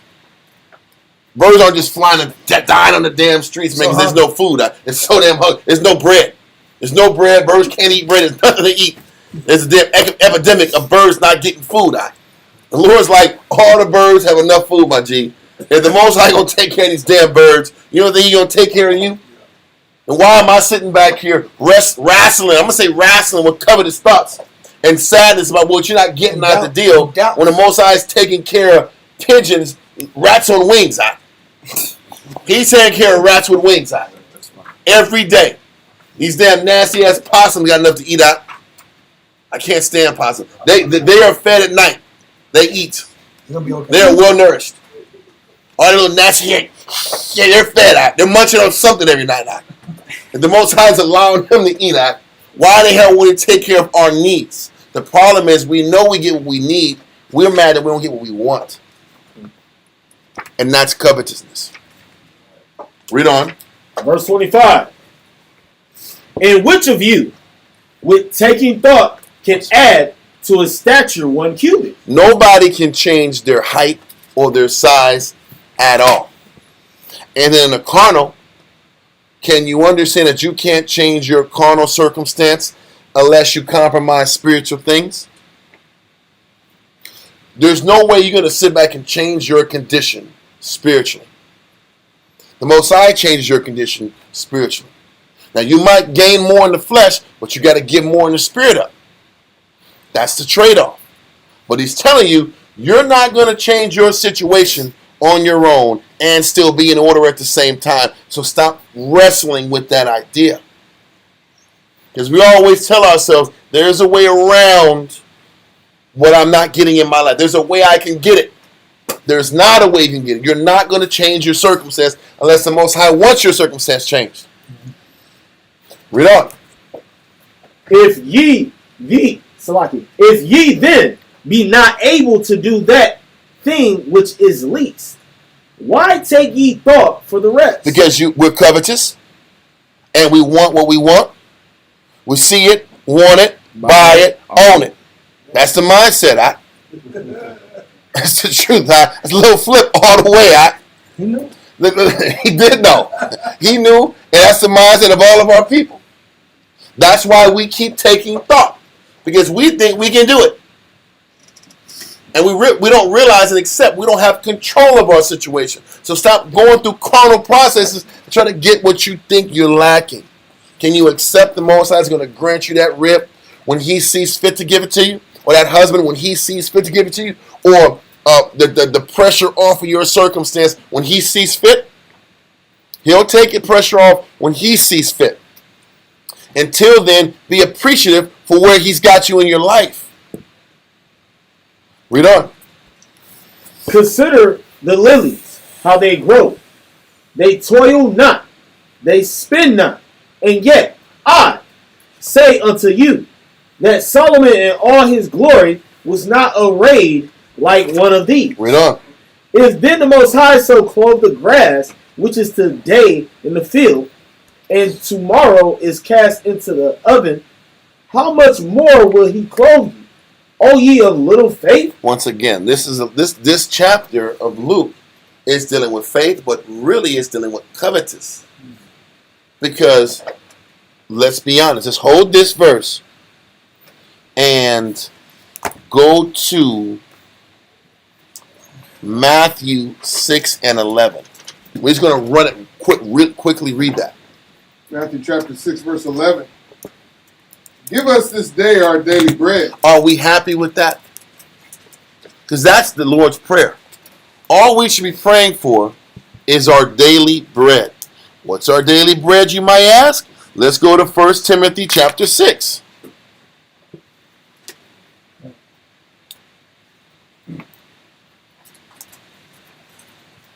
And 6. 1 Timothy chapter 6 and verse 6. I want this, you might as well 6 through 8. It says, but godliness with contentment is great gain. Too many of us aren't happy enough that we did good for good's sake. We're supposed to do good because you're supposed to do good. And the reward of doing good is the fact that you know you did good. We want more out the damn deal. Read on. Verse 7. For we brought nothing into this world, and it is certain we can carry nothing out. Only thing we can do is produce good works for the Most High. That's the only thing that counts. All the jobs and the hustles and the money, that don't count. What counts is the work you do for your people. That's the only thing we're bringing back to us to the grave, is our works for the Lord. Read on. Verse 8. And having food and raiment, let us be therewith content. But most of us aren't content with food and raiment. When we sit back here and counsel brothers and sisters, I don't hear nobody say, man, I don't have no food and raiment. I'm angry. So I got to stop doing this work because I don't got no food and clothes. Then I don't got this and this and this and this and this. They don't talk about the food and raiment because there's enough of that. We're mad because we don't have other stuff. What we want. The Lord is trying to teach us to be content with where He's got you at. And if you're going to be honest, where He's got you at, you have enough. We all have enough. Now, if you're content with that, that's up to you. And if you're not, it's because you have covetousness in you. And all that go. Do we finish it? What verse we at? Luke 12 and 29. You already finished 1 Timothy 6 and 8, right? Yes, sir. Let it go. We're going to finish up Luke 12. Continue. I think it's verse 29, right? Yep. Luke chapter 12, verse 29 reads, and seek not ye what ye shall eat, and what ye shall drink, neither be ye of doubtful mind. Don't sit back here and doubt and sweat and stress and be anxious and stress about your personal interest. Read on. For all these things do the nations of the world seek after, and your Father knoweth that ye have need of these things. So the Most High knows you're burning as a man. And all He's doing is waiting until you what? Accept your condition before He alleviates the burning. But Israel will be mad as hell and pissed and cussed and stomp till they get what they want. I'm going to give you 40% till I get what I want. The Most High knows what you need. I'm not giving you what you want until you can accept your condition the right way. Same thing for women. You're not going to get what you want until you accept where the Most High got you at. And we explained it earlier in class. Right? Read on. But rather seek ye the kingdom of the Most High, and all these things shall be added unto you. The kingdom is in what? You. In you. And in the people that you work with. That's what Luke talks about in another, I think it's 17. The kingdom is in you. So we should be seeking, instead of seeking what I'm not getting out of my life or my personal interests, I need to sit back and refocus my mind. Stay in these scriptures like Psalms 119 and 63 said. Stay in the testimonies and not on covetousness. And focus on the kingdom of the Most High, which is the people. Let me counsel the brothers. Let me teach the sisters. Let me be an example. Let me focus on those things versus focus on what I'm not getting out the deal. Read on. Fear not. That was it. That was 31. It's almost 11 o'clock. We got to shut it down. Are there any questions? Listen, I'm not going to go back into this. I think we got the meat and potatoes of it. But there's more. But it'll come back around sometime. The word for tuning in, y'all. I will see y'all on. Well, Shams want to be teaching on Wednesday. See y'all then. Shalom, everybody. Shalom.